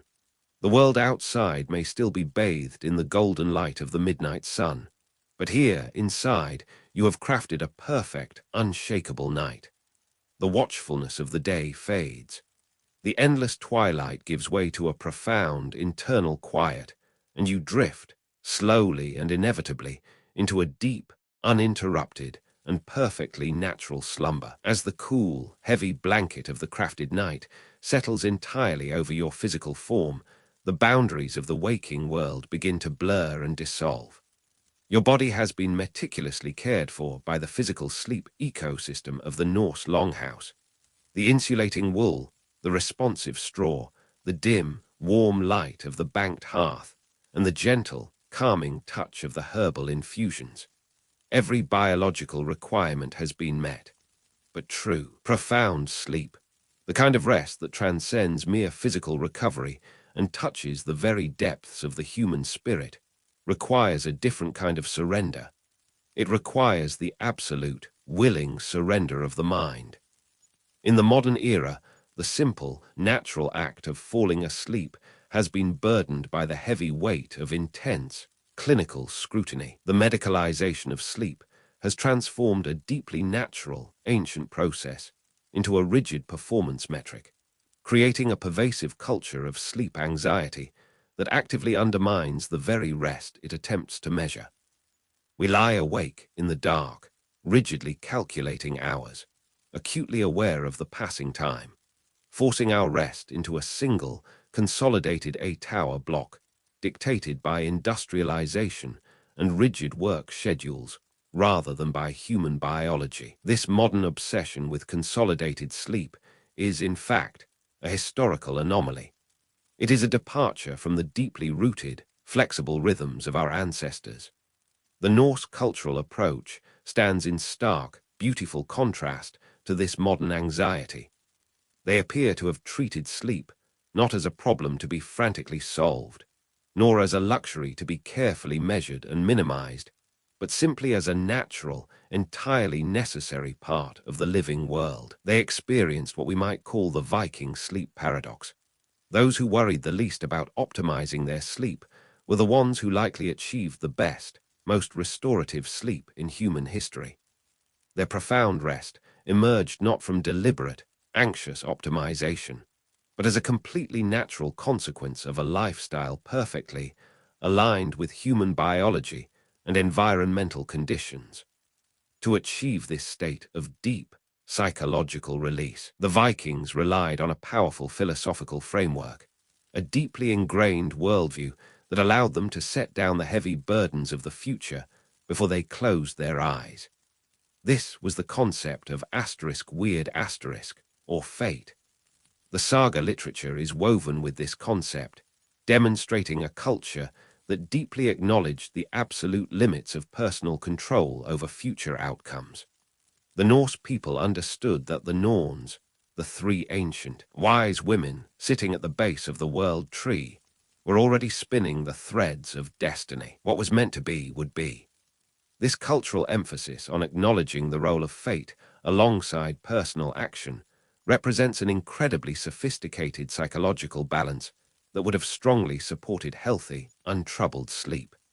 In a world filled with genuine, unpredictable dangers, from the freezing, violent storms of the North Sea to the harsh, unforgiving winters, the illusion of absolute control was a dangerous, exhausting weight to carry. Modern research in sleep psychology has consistently found that these acceptance-based approaches to uncertainty reduce pre-sleep anxiety and rumination far more effectively than any attempt at active problem-solving before bed. When applied to the vast, swirling uncertainties of life that simply cannot be immediately resolved, the Viking approach of acceptance provided a profound psychological relief. The Havamal asterisk, the ancient verses of wisdom, speaks directly to this liberating mindset. It warns that the unwise man stays awake all night, worrying and pondering over everything, only to find himself utterly exhausted in the morning, with his burdens just as heavy as before. It also advises that the coward wrongly believes he will live forever if he simply hides from battle, reminding the listener that excessive worry about future outcomes is ultimately counterproductive. This beautiful, pragmatic approach to uncertainty allowed the Norse people to fully mentally decompress. They lived their waking hours with fierce, undeniable purpose, performing intense physical labor and navigating a challenging world. But when the sun set and the heavy timber doors of the longhouse were closed, they left the future to the Norns. They surrendered their need for control, effectively disarming the brain's internal vigilance system. When you release this need for control, your mind is free to travel. In the Norse understanding of the self, the mind, or the hugger is not entirely bound to the physical body during the deepest phases of sleep. When the body is secure, resting comfortably in the communal warmth of the household, a shared arrangement that naturally provides the psychological comfort and safety required for the deepest rest. The hugger can wander into the divine realms. For those who live with honor, who maintain the clear, untroubled conscience that modern science links directly to healthy sleep architecture. This journey is one of breathtaking peace. Imagine your mind drifting upward, past the heavy, protective branches of Yggdrasil, until it reaches Folkvanga, the eternal realm of the goddess Freyja. Folkvanga translates to the field of the host, or the field of the people. While Odin's grand hall of Valhalla is often remembered for its endless battles and roaring feasts, Freyja's realm is a sanctuary of profound, lush tranquility. As your spirit enters Folkvanga, you find yourself standing at the edge of a boundless, rolling meadow. The grass here is unimaginably soft, a deep, vibrant green that seems to glow with its own internal, gentle light. The air is perfectly still, carrying the sweet, earthy scent of blooming linden flowers and warm summer rain. There is no winter here. There is no biting wind or blinding snow. There is only a continuous, incredibly soft twilight, a golden hour that never fades into complete darkness, nor brightens into the harsh glare of the midday sun. Throughout the sweeping meadow, massive, ancient oak and ash trees provide deep, comforting canopies of shade. Beneath these trees, the weary travelers, the honorable farmers, the skilled shipbuilders, and the gentle healers of Midgard have finally come to rest. They are lying upon the soft earth, their bodies completely relaxed, their faces smooth and untroubled. They are not alone. Just as the Vikings found profound psychological comfort and enhanced security in the communal sleeping arrangements of their earthly longhouses, they find that same deep social connection here in the divine fields. They rest in the quiet, peaceful proximity of their trusted ancestors and companions. The sense of isolation that plagues the modern, private bedroom is entirely absent here. They are surrounded by their community, and because they are together, their vigilance is entirely gone. Freyja herself walks slowly through the glowing meadow. She is the goddess of love, beauty, and deep, enduring magic. She does not carry a weapon. Her presence radiates a profound, unconditional acceptance. As she passes beneath the great trees, she looks upon the resting souls with a gaze of pure, ancient comfort. She understands that the greatest reward for a life of intense physical labor and honorable action is not endless, exhausting celebration, but the gift of perfect, uninterrupted rest. This is the ultimate wisdom of the Viking sleep ecosystem. The best sleep comes not from conquering rest through the force of will and modern technology, but simply from creating the conditions where healthy sleep naturally flourishes. By understanding their practices, we can reclaim some of that lost, ancient sleep wisdom. We do not need to become Vikings to experience this peace. We only need to recognize the timeless human needs that their lifestyle inadvertently, yet perfectly, satisfied. We need to respect the darkness, embrace the physical fatigue of the day, nourish our bodies properly, and above all, let go of the anxious need to control the night. You are resting in that same eternal meadow now. The heavy, protective walls of the world are holding you safely. The Norns are watching the threads of tomorrow. You do not need to hold them. You can lay your burdens down in the soft, glowing grass of Folkvanga. Allow the deep, rhythmic breathing of the ancient earth to match your own. The night is not a performance. It is a sanctuary, and you are entirely, perfectly safe to surrender to it. While the weary travelers and the honorable souls of Midgard rest deeply within the soft, luminous grass of Folkvanga, the eternal life of the 9 realms does not cease. It simply moves with a different, quieter rhythm. The profound, psychological relief of surrendering to the vastness of the cosmos allows the mind to exist in a state of tranquil observation, unburdened by the need to control the turning of the world. At the center of this endless meadow stands Sesrumnir, the great, sprawling hall of the goddess Freyja. It is a structure of breathtaking elegance, its wide, sweeping doors forever open to the gentle, fragrant breeze. Inside, the hall is not filled with the chaotic, roaring energy of Valhalla, but with a deeply grounding, domestic peace. Resting near the warmth of a low, beautifully banked hearthfire, are Freyja's most trusted companions. They are two great felines, magnificent creatures that pull her celestial chariot when she journeys across the skies. One of them, a creature with a thick, luxurious coat of deep, golden yellow fur, rises slowly from the woven rugs. Watch the absolute, liquid grace of its movement. It stretches its front paws far forward, extending its spine in a long, deliberate arch. The movement is an ancient, biological expression of perfect comfort. It holds the stretch for a long moment, the tension releasing entirely from its powerful muscles before it settles back down into a heavy, contented coil. Freyja kneels beside it, her hand resting on its warm back, offering a small, golden morsel of food. The feline accepts it gently, and a deep, rumbling purr begins to vibrate in its chest, a low, rhythmic frequency that fills the hall with a profound, resonant calm. The Norse people understood this quiet companionship. They lived intimately with the natural world, observing the slow, steady growth of the life around them. They understood that the most powerful forces in the universe do not always roar. Often, they are entirely silent, occurring deep beneath the surface of the earth. Beneath the glowing meadow of Folkvanga, and beneath the heavy, snow-covered topsoil of Midgard, an incredibly complex, unseen world is constantly at work. During the long, dark months of the winter, the earth appears to be completely asleep. But in the deep, insulating dark, the miraculous process of germination is quietly beginning. The Vikings were master navigators of this natural biology. They relied on the earth's hidden pharmacopoeia, utilizing the deep roots of valerian and the subtle, complex chemistry of chamomile to support their rest.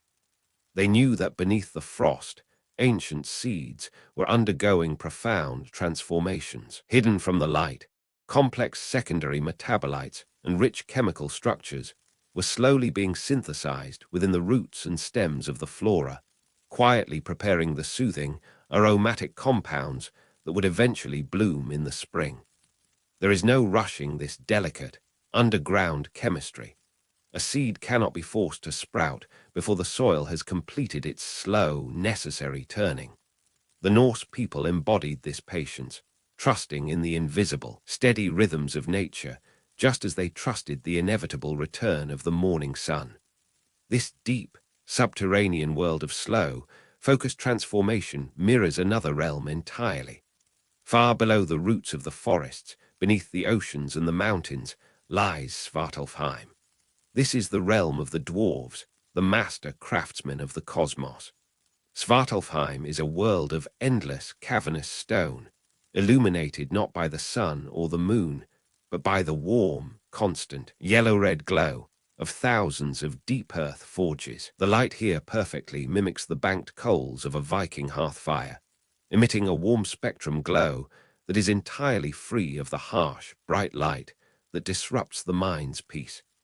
In the Viking Age, the dark hours of the night were not always spent in continuous, unbroken slumber.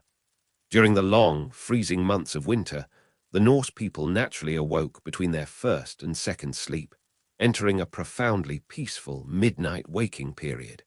This liminal space, floating gently between the deep waters of rest, was a time of quiet, focused productivity. Imagine a craftsman in a coastal Norwegian homestead. He wakes naturally in the absolute quiet of the midnight hour. The rest of the household is breathing deeply in the dark. He does not feel the modern anxiety of insomnia.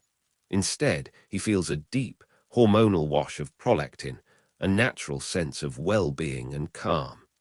He sits by the soft light of the fire and begins to work. He engages in quiet handcrafts, perhaps meticulously carving a piece of ash wood or repairing a vital tool.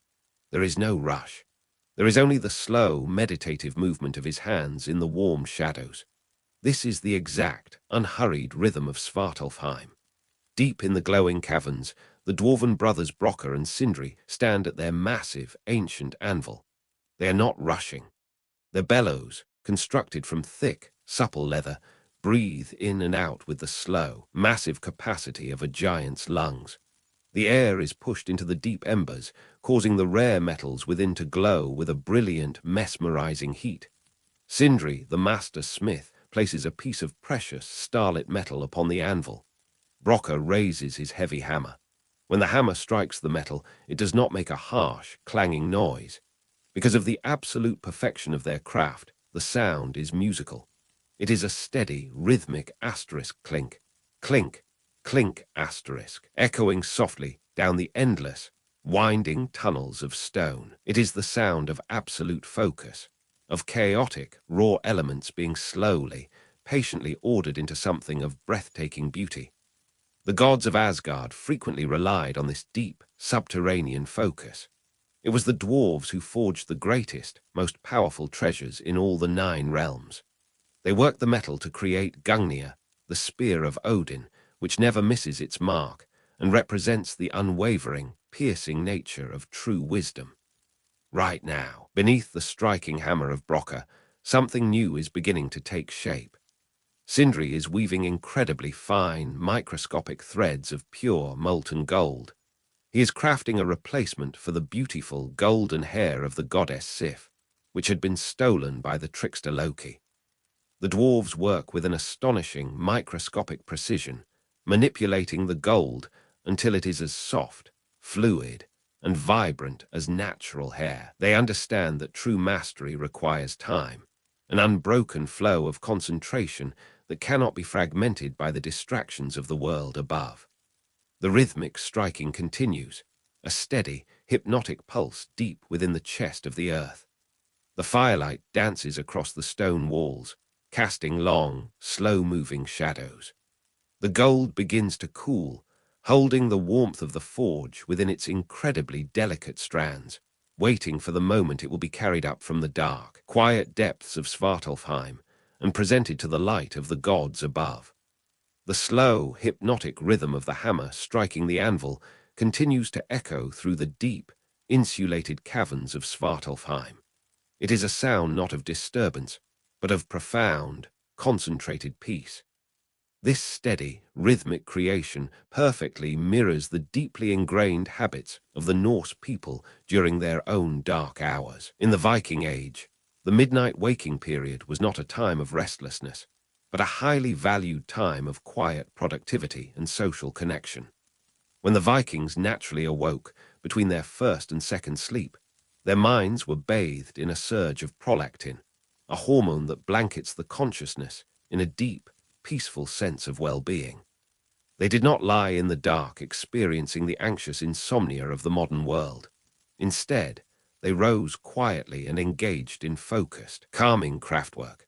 Archaeological evidence from Viking settlements reveals numerous small, meticulously crafted items that were likely produced during these peaceful midnight hours. Sitting by the dim, yellow-red spectrum light of the central hearth, a light that safely preserved their natural melatonin production without the harsh, disruptive glare of modern illumination, they spun thread, carved wood, and repaired their vital tools. The quiet, rhythmic motion of their hands by the firelight was an essential meditative practice, deeply woven into the fabric of their night. Deep within the earth, the dwarven brothers Brocker and Sindri embody this ultimate midnight focus. Having woven the impossibly fine strands of gold, Sindri now turns his attention to a new creation. He approaches the roaring forge, the heat washing over his ancient, soot-stained face. Into the very heart of the glowing embers, he places a single, perfect band of solid gold. He turns to Brocker, his voice a low, gravelly rumble, and instructs him to work the bellows without a single moment of pause. Brocker takes hold of the heavy leather handles. The massive bellows begin to breathe, in and out. A slow, immense inhalation of the cool cavern air, followed by a long, steady exhalation that pushes pure oxygen deep into the coals. The fire burns brighter, casting long, slow-dancing shadows against the cavern walls. The physical endurance required for this task is immense. The daily energy expenditure of the Vikings, who regularly engaged in what we would now call resistance training by lifting, carrying, and manipulating heavy objects as part of their daily work far exceeded modern levels. Working the bellows, shaping the metal, and maintaining the intense heat of the forge mirrored this substantial physical exertion, the very kind of exertion that modern sleep science identifies as crucial for achieving deep, physical restoration during slow-wave sleep. As Broca maintains the perfect, unbroken rhythm of the bellows, the golden band within the fire begins to transform. Sindri draws it from the heat, his hammer falling with absolute precision. He is forging Draupnir, the legendary golden ring of Odin. Draupnir is not merely a beautiful ornament, it is the physical embodiment of natural cycles and eternal abundance. Every ninth night, 8 new rings of equal weight and equal beauty drop steadily from Draupnir. It represents the profound, predictable rhythms of the universe, the comforting certainty that the sun will return, the seasons will turn, and the earth will continue to provide. For the Vikings, whose entire existence was tied to extreme seasonal variations and the cyclical nature of the light and dark, this predictability was a source of immense psychological comfort. Their profound synchronization with nature's rhythms deeply affected their peace of mind and their sleep quality. Knowing that the cycles of the world were secure allowed them to surrender their vigilance and rest. Sindri sets the glowing, perfect ring aside to cool. The warm light reflects off its polished surface, a tiny sun resting in the dark of the earth. But their midnight labor is not yet complete. Sindri takes a massive, heavy piece of raw iron. It is unyielding, dark, and heavy with potential. He places it deep into the absolute hottest center of the forge. He looks at Broca with absolute seriousness, warning him that the heat must not fluctuate for even a fraction of a second. The rhythm must be perfect. Broca grips the leather handles once more. The massive breathing of the bellows resumes, in and out. The cavern fills with the intense, radiating heat of creation. The iron begins to glow, turning from a dull gray to a deep, vibrant cherry red, and finally to a blinding, translucent white. But the quiet of the cavern is suddenly pierced. A fly, a shape-shifted Loki, desperate to sabotage their work and save his own head, lands heavily upon Broca's eyelid. It bites down with a sharp, agonizing sting. The pain is blinding, and blood begins to run down Broca's face, obscuring his vision. For a fleeting, microscopic fraction of a second, Broca's hand leaves the bellows to swipe the fly away. The rhythm stutters. The massive breath of the fire pauses. Sindri immediately pulls the iron from the forge, his hammer striking with desperate, powerful speed to save the metal. The sound is deafening, a rapid, heavy drumming that shakes the very foundations of Svartalfheim. He works the iron, folding it, shaping it, and pulling the dense, heavy mass into the shape of a mighty hammer. Because of that single, momentary break in the rhythm, the handle of the hammer is forged unusually short. But as Sindri steps back, wiping the soot and sweat from his brow, he realizes that this perceived flaw has created something utterly perfect. The short handle gives the weapon an incredible, devastating balance. This is Mjolnir, the Crusher, the ultimate protector of the 9 realms. The creation of Mjolnir required the absolute limits of physical strength and focus. In the Viking world, this intense physical exertion was not sustained endlessly into the night. The saga literature suggests a natural tapering of physical exertion in the hours before sleep, transitioning smoothly from demanding tasks to quiet rest. This gradual evening reduction of activity perfectly aligns with modern recommendations for optimizing sleep onset, allowing the body to cool and settle. Now that the hammer is finished, the intense heat of the dwarven forge is allowed to slowly, naturally die down. The roaring fire recedes into a bed of soft, pulsing embers. The heavy, physical labor of the dwarves is complete. Broca and Sindri set their heavy tools down on the stone floor. The great, echoing caverns of Svartalfheim return to a state of profound, heavy silence. The treasures are cooling in the dark, the metal slowly contracting, giving off a gentle, residual warmth. The midnight waking period of the dwarves has ended. It is time to carry these magnificent, world-altering creations up from the deep, quiet earth, ascending through the roots of Yggdrasil, and presenting them to the waiting gods in the calm, pale light of the gathering dawn. The ascent from the deep, subterranean heat of Svartalfheim is a slow and deliberate journey. Broca, carrying the heavy canvas sack filled with the unimaginable treasures of the earth, walks steadily upward along the massive, winding roots of the world tree. This long, upward climb from the absolute depths of the world perfectly mirrors the human body's own natural, biological ascent from the heaviest, most profound stages of the night. In the modern world, this delicate transition from sleep to wakefulness is frequently shattered. We are jolted violently from our rest by the blare of artificial alarms, forced to adhere to rigid work schedules that have entirely disconnected us from the natural light cycles of the earth. This sudden, forced awakening fragments our sleep architecture and floods the body with unnecessary stress, completely undoing the quiet healing of the night. But in the Viking Age, the end of sleep was a gentle, deeply organic process. The Norse people allowed their rest to follow innate circadian rhythms rather than artificial schedules. They awoke not to the demands of a machine, but to the subtle, gradual shifting of the world around them. As the heavy, dark wool curtains of the longhouse allowed the first, pale hints of the morning light to filter into the room, their bodies sensed the transition. The production of melatonin, which had been perfectly supported by their profoundly dark sleeping environments, naturally and comfortably began to recede. Their core body temperatures, having dropped to facilitate deep rest, slowly began to rise. They surfaced from their slumber gracefully, feeling the quiet, restored strength in their limbs after the substantial daily physical exertion of the previous day. In the grand halls of Asgard, the gods awake in this same, perfect harmony. They rise from their shared, communal sleeping platforms, while the Norse society maintained subtle status distinctions within these sleeping arrangements, with higher status individuals occupying the warmest sections near the central hearth and resting upon layers of higher quality furs.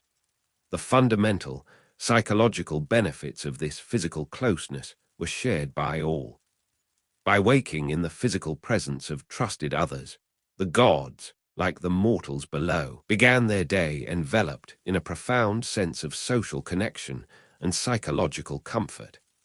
The deep, communal warmth of the longhouse carried over into the morning, ensuring that the transition into the waking world was met with peace rather than isolation. The gods gather in the great, open-air council ring of Gladsheim to meet the dwarven craftsmen. The early morning air is crisp, clean, and perfectly still, carrying the scent of dew-covered pine and distant ocean salt. Odin the All-Father, Thor the Thunderer, and Freya, the lord of the gentle summer rain, take their seats of judgment.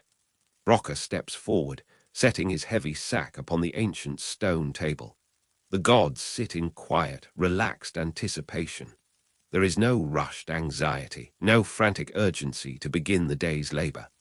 They approach this moment with the same balanced attitude that the Vikings applied to their waking hours, a lifestyle where one rises with clear purpose, completely unburdened by the anxious, racing thoughts that so often plague the modern mind.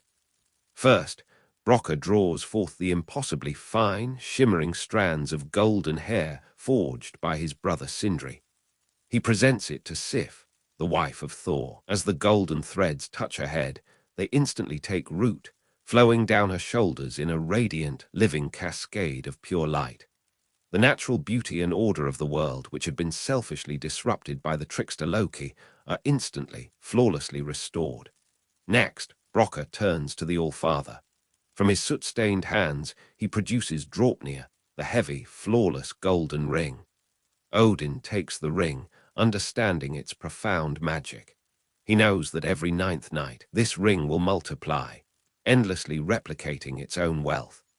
Draupnir is the ultimate symbol of predictable, natural cycles. For the Vikings, who lived at the mercy of extreme seasonal variations. Understanding and trusting the cyclical nature of the world provided immense psychological resilience. By framing the difficult, dark periods of winter as temporary and cyclical, they significantly reduced the negative psychological impacts of their harsh environment. Odin's ring is a divine promise that no matter how long the night, the dawn will inevitably return. No matter how bitter the winter, the harvest will eventually drop from the branches of time.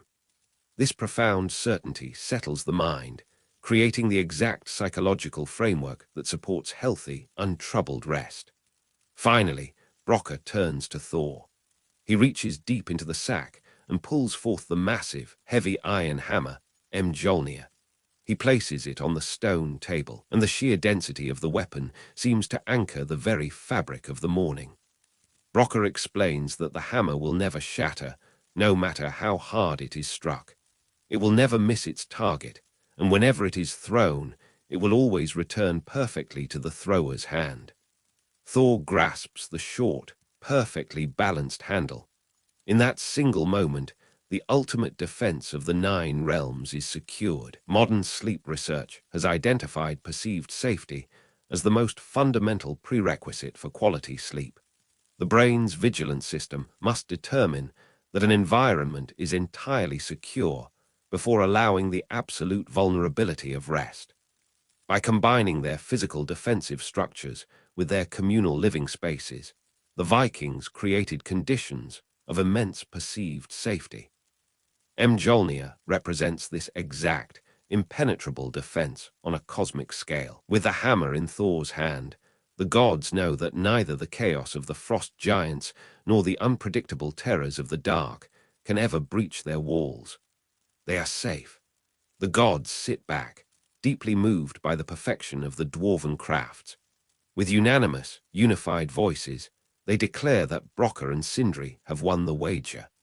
The hammer Mjolnir is deemed the greatest treasure of all, for it guarantees the safety of the entire sleep ecosystem of the cosmos. Loki, realizing he has lost the wager and that his life is now forfeit to the dwarves, attempts to flee, but he is swiftly caught by Thor. The trickster tries to weave his way out with rapid, deceitful words, arguing that he only wagered his head, not his neck, and therefore the dwarf cannot take his prize without cutting his neck. But the gods and the dwarves value order and moral clarity. The saga literature reveals a culture that placed an enormous emphasis on honor and addressing conflicts directly, recognizing that deception, moral distress, and unresolved guilt significantly impair the peace of the mind. Psychological studies confirm that moral consistency supports healthy sleep, while deceit and moral injury severely disrupt the deepest phases of rest. Broca does not argue with the trickster's twisted logic. If he cannot take the head, he will ensure the head can no longer weave deceit. Using his brother's awl and a heavy leather thong named Vartari, the dwarf sews Loki's lips completely shut. The chaotic, frantic, and deceptive voice of the trickster is finally, totally silenced. This act is deeply symbolic for the resting mind. Loki represents the racing, anxious, and intrusive thoughts that so often keep us awake in the quiet hours. The endless rumination over the past, the frantic planning for the future, the trickster mind that refuses to let us surrender to the night. By silencing Loki, the gods enforce a profound, internal quiet. With the trickster silenced, the treasures secured, and the moral order of the cosmos fully restored, a breathtaking wave of peace washes over the council ring. The morning light brightens, casting a warm, golden glow over the stone. The day has officially begun, not with a frantic rush of adrenaline, but with a deep, grounded certainty. The mind is clear, the realm is protected, and the grand, slow rhythm of the Viking day begins to unfold across the newly awakened earth. With the absolute silence of the trickster secured, and the flawless, heavy iron of Mjolnir resting firmly in the hand of the thunder god, the morning in Asgard fully blossoms. The world is awake. The perfect, unbroken rhythms of the earth begin to turn. The soft, illuminating glow of the dawn gives way to the bright, clear reality of the day, a time fundamentally designed not for rest, but for immense, purposeful motion. The Norse people understood this necessary dichotomy of existence with perfect clarity. They knew that the profound, restorative stillness of the night had to be earned through the intense, unyielding movement of the day. Archaeological evidence and saga accounts confirm that most Viking activity occurred outdoors, regardless of the weather. They did not shelter themselves from the elements. They embraced them, understanding that to be part of the world meant feeling the wind, the rain, and the sun upon their skin. This continuous outdoor exertion ensured that they received substantial, daily exposure to natural light. Modern research has identified this very exposure as crucial for regulating circadian rhythms and perfectly aligning human sleep-wake cycles with the natural turning of the earth. By spending their days immersed in the brightness of the sun, their bodies were naturally primed to seek out the deep, heavy darkness of the winter nights when the time came to rest. Thor, the great protector of the realms, embodies this immense physical vitality. He does not sit idle in the golden, sheltered halls of Gladsheim. His nature requires the open sky, the resistance of the wind, and the relentless challenge of the untamed borders. With Mjolnir secured at his belt, Thor calls for his chariot. His chariot is not pulled by elegant, winged horses, but by two massive, fiercely strong goats named Tangrisnir, the teeth-bearer, and Tangjoster, the teeth-grinder. As Thor takes the heavy leather reins, the chariot launches forward, leaving the smooth, polished stones of Asgard behind. He travels out into the rugged, unpredictable wilderness of Midgard, aiming toward the distant, mist-shrouded eastern borders of Jotunheim, the land of the giants. Thor's journey mirrors the extraordinary physical demands placed upon the mortals below. The daily energy expenditure of the Vikings would have far exceeded modern levels.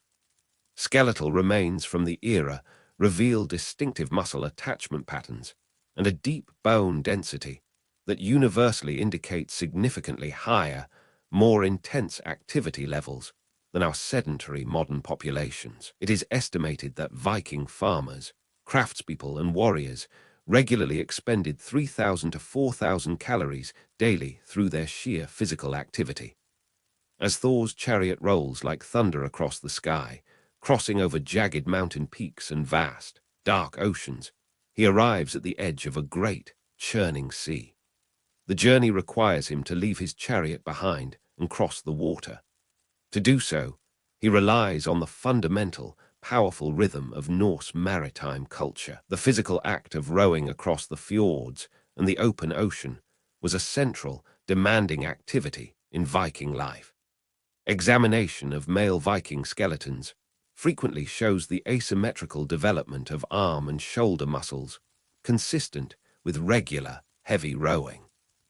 Modern research has identified this specific motion as an excellent combination of aerobic and resistance training, powerfully engaging multiple muscle groups in unison. This specific type of exercise is most strongly correlated with improved slow-wave sleep, physically exhausting the body in a way that demands profound, deep tissue restoration during the night. Thor does not journey alone. On the shores of Midgard, he is joined by two mortal companions, a young farmer named Thialfi and his sister Roskva. They had hosted Thor for a meal the previous evening, sharing their hearth and their food. Their evening meal perfectly reflected the diet that supported the legendary Viking endurance, a meal rich in high-quality proteins and complex carbohydrates that provided sustained, calm energy without disrupting the blood sugar.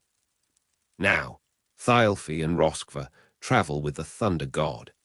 The inclusion of these mortal companions transforms the journey from a solitary trek into a communal endeavor. Archaeological and literary evidence suggests that much of the Vikings' physical work was performed communally. Whether they were raising the heavy timbers of a longhouse or rowing a massive warship across the sea, they worked together.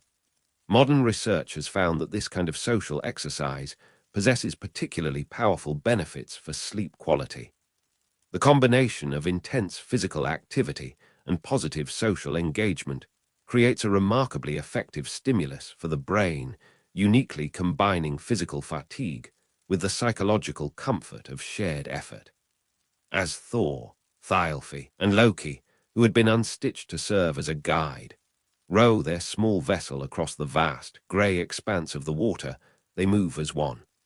The steady, repetitive asterisk pull asterisk and asterisk release asterisk of the wooden oars against the heavy water becomes a meditative, grounding chant. They row for hours under the bright, open sky. The salt spray cools their faces, and the sheer physical exertion drains the restless energy from their limbs.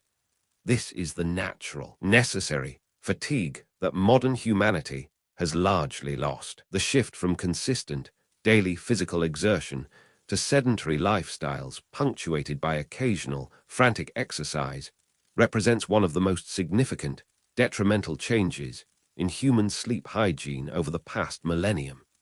Thor and his companions, however, are deeply anchored in the ancient way. Eventually, the bow of their boat scrapes heavily against the dark, rocky shores of Jotunheim. They have crossed the water, but their journey is far from over. Before them lies an incredibly dense, ancient forest.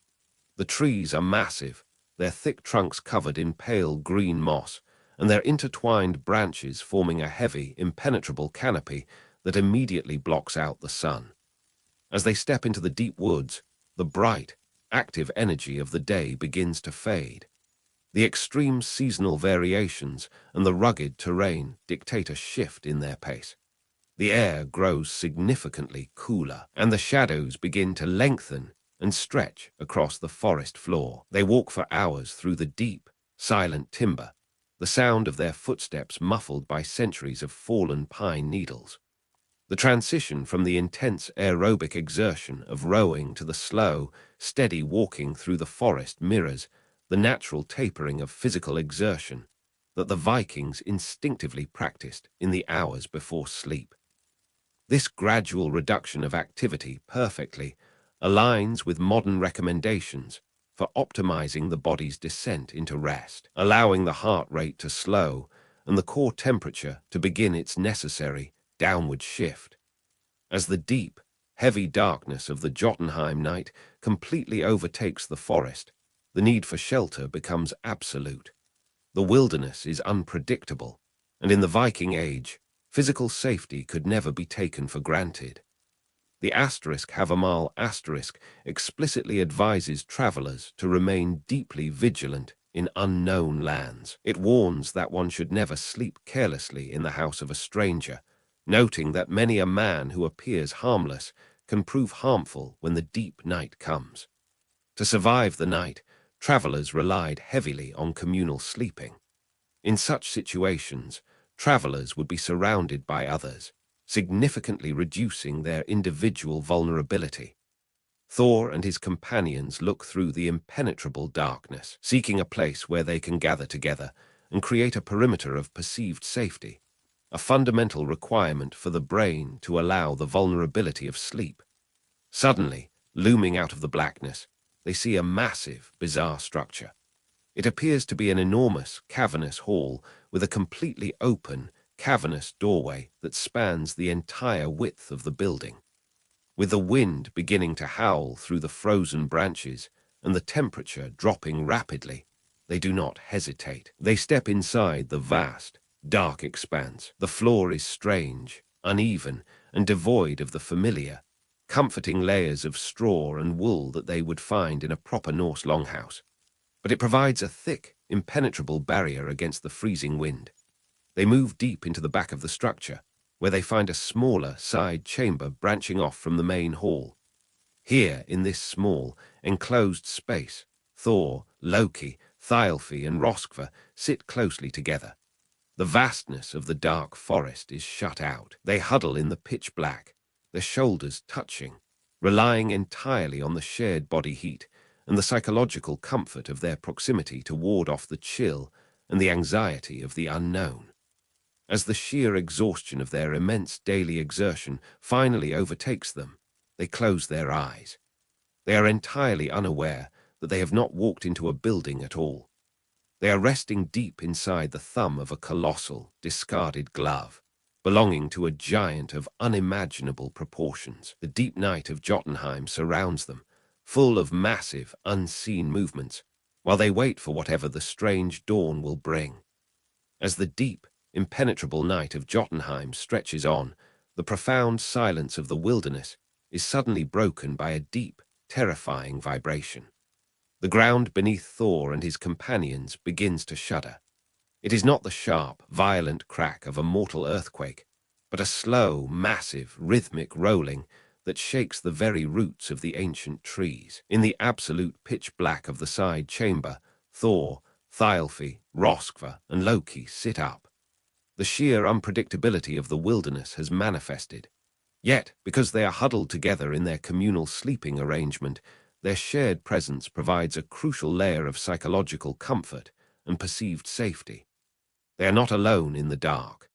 Thor naturally grips the short handle of Mjolnir, his vigilance peaking, ready to defend their small, shared sanctuary. The rhythmic shuddering continues throughout the night, a massive, heavy drumming that reverberates through the heavy walls of their shelter. They remain perfectly still, enduring the tremors, their bodies exhausted from the immense, thousands of calories burning physical exertion of their journey across the sea and through the woods. When the first, pale, violet light of dawn finally begins to filter through the dense canopy of the Jotunheim forest, the truth of their night is revealed. Thor steps out of the cavernous doorway and looks back. The structure they had sheltered in is not a building at all. It is a glove of unimaginable, staggering proportions, resting upon the forest floor, and the side chamber where they had huddled for warmth was merely the thumb. The source of the rhythmic earthquake lies just a few hundred paces away. It is a mountain giant named Skrymir. He is sleeping on the earth, his massive chest rising and falling with a slow, oceanic rhythm. The terrible, shuddering earthquakes of the night were simply the sound of his deep, resonant snoring. Skrymir slowly opens his eyes. He is so vast that the tallest pine trees barely reach his knees. He sits up, the movement displacing the morning mist like a great ship moving through water. He looks down at Thor and his companions, entirely unbothered by their presence. With a slow, languid motion, he reaches down, picks up the colossal glove, and dusts it off. In that single, breathtaking moment, standing in the shadow of a being so immense, the gods and mortals realize the profound vastness of the universe. Thor, the strongest of all the gods, who possesses the ultimate defensive weapon in Mjolnir, understands that there are forces in the cosmos far larger and older than himself. This realization perfectly encapsulates the ancient Norse concept of weird or fate. It is the deep cultural understanding of the absolute limits of personal control over the world. The Vikings lived in an environment where the oceans, the winters, and the landscape itself were staggeringly powerful. Instead of fighting this reality, they developed a philosophical acceptance of uncertainty that modern psychology recognizes as highly beneficial for the resting mind. They did not waste their energy trying to control the uncontrollable. When faced with the sheer scale of Skrymir, Thor does not strike. He accepts the moment. He sets down his heavy burden of absolute responsibility. This acceptance-based approach effectively reduces all anxiety, creating the perfect mental condition to simply exist within the great, turning wheel of the cosmos. Skrymir ties his massive provisions bag to his back, and with strides that cover leagues in a single step, disappears into the deeper wilderness, leaving the gods in the quiet, absolute peace of the morning forest. The journey to Jotunheim has served its ultimate purpose. It was never about conquering the giants. It was about the journey itself. It was about the relentless, purposeful outdoor activity, the exposure to natural light, and the substantial aerobic and resistance exertion that perfectly aligned their bodies with their innate circadian rhythms. Their bodies are now heavy with the most natural, healthy fatigue known to humankind. The physical exhaustion that perfectly prepares the vessel for the deepest slow-wave sleep. With the lesson learned and their physical energy beautifully spent, it is time to return home. The journey back across the sea is slow, rhythmic, and deeply calming. The pull of the oars is no longer a strain, but a meditative, repetitive motion that carries them smoothly across the glassy, reflective surface of the water. As they travel back toward the protective, unshakable walls of Midgard and the golden gates of Asgard, the bright day slowly, gently tapers into the evening. The transition is perfect. It is the gradual evening reduction in physical activity that allows the core body temperature to begin its necessary downward drop. You are returning with them. Your own long, purposeful day is complete. The active hours of the sun have finished their work, and now the profound, heavy darkness of the north is waiting to welcome you back. Imagine stepping back through the heavy timber doors of the longhouse. The transition from the vast, unpredictable wilderness to this ultimate sanctuary is immediate. The space is filled with the deep, grounding scent of dry wood, woven wool, and the faint, sweet aroma of linden and chamomile tea.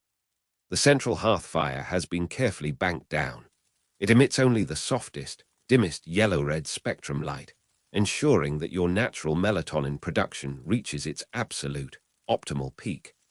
The environment is profoundly dark, far more complete than the artificial nights of the modern world. You move to the raised, wooden sleeping platform. The shared, communal space is incredibly quiet, filled only with the slow, rhythmic breathing of those you trust most in the world. The early warning system of the household is in place. The walls are thick, and the watch is held. You are entirely, unconditionally safe. You lie down. Beneath you, the carefully layered straw and coarse woolen blankets provide the perfect, moderately firm ergonomic support, maintaining the natural alignment of your spine. You pull the thick, luxurious animal furs over your shoulders. The natural fibers instantly create a perfectly stable microclimate, trapping the necessary warmth while allowing your skin to breathe, naturally regulating your temperature throughout the long hours ahead. The journey is over. The gods are resting in their halls. The Norns are quietly spinning the threads of tomorrow at the base of the world tree. There is absolutely nothing left for you to control. This is the ultimate revelation of the Viking sleep paradox. The best, most restorative rest in human history did not come from a desperate, anxious attempt to force the body to sleep. It emerged beautifully and naturally as a consequence of a lifestyle perfectly aligned with biology and the environment. By trusting the darkness, honoring the physical fatigue of the day, and surrendering the need for control, healthy sleep simply flourishes. You do not need to measure your rest. You do not need to count the hours. You only need to let go. Let the heavy, comforting weight of the furs press gently against your chest. Let your breathing slow, matching the vast, eternal rhythm of the ocean tides and the quiet, turning stars. The world is anchored by the roots of Yggdrasil. The realm is secure. The dark is your sanctuary. Drift now, completely and endlessly, into the profound, restorative depths of the true night.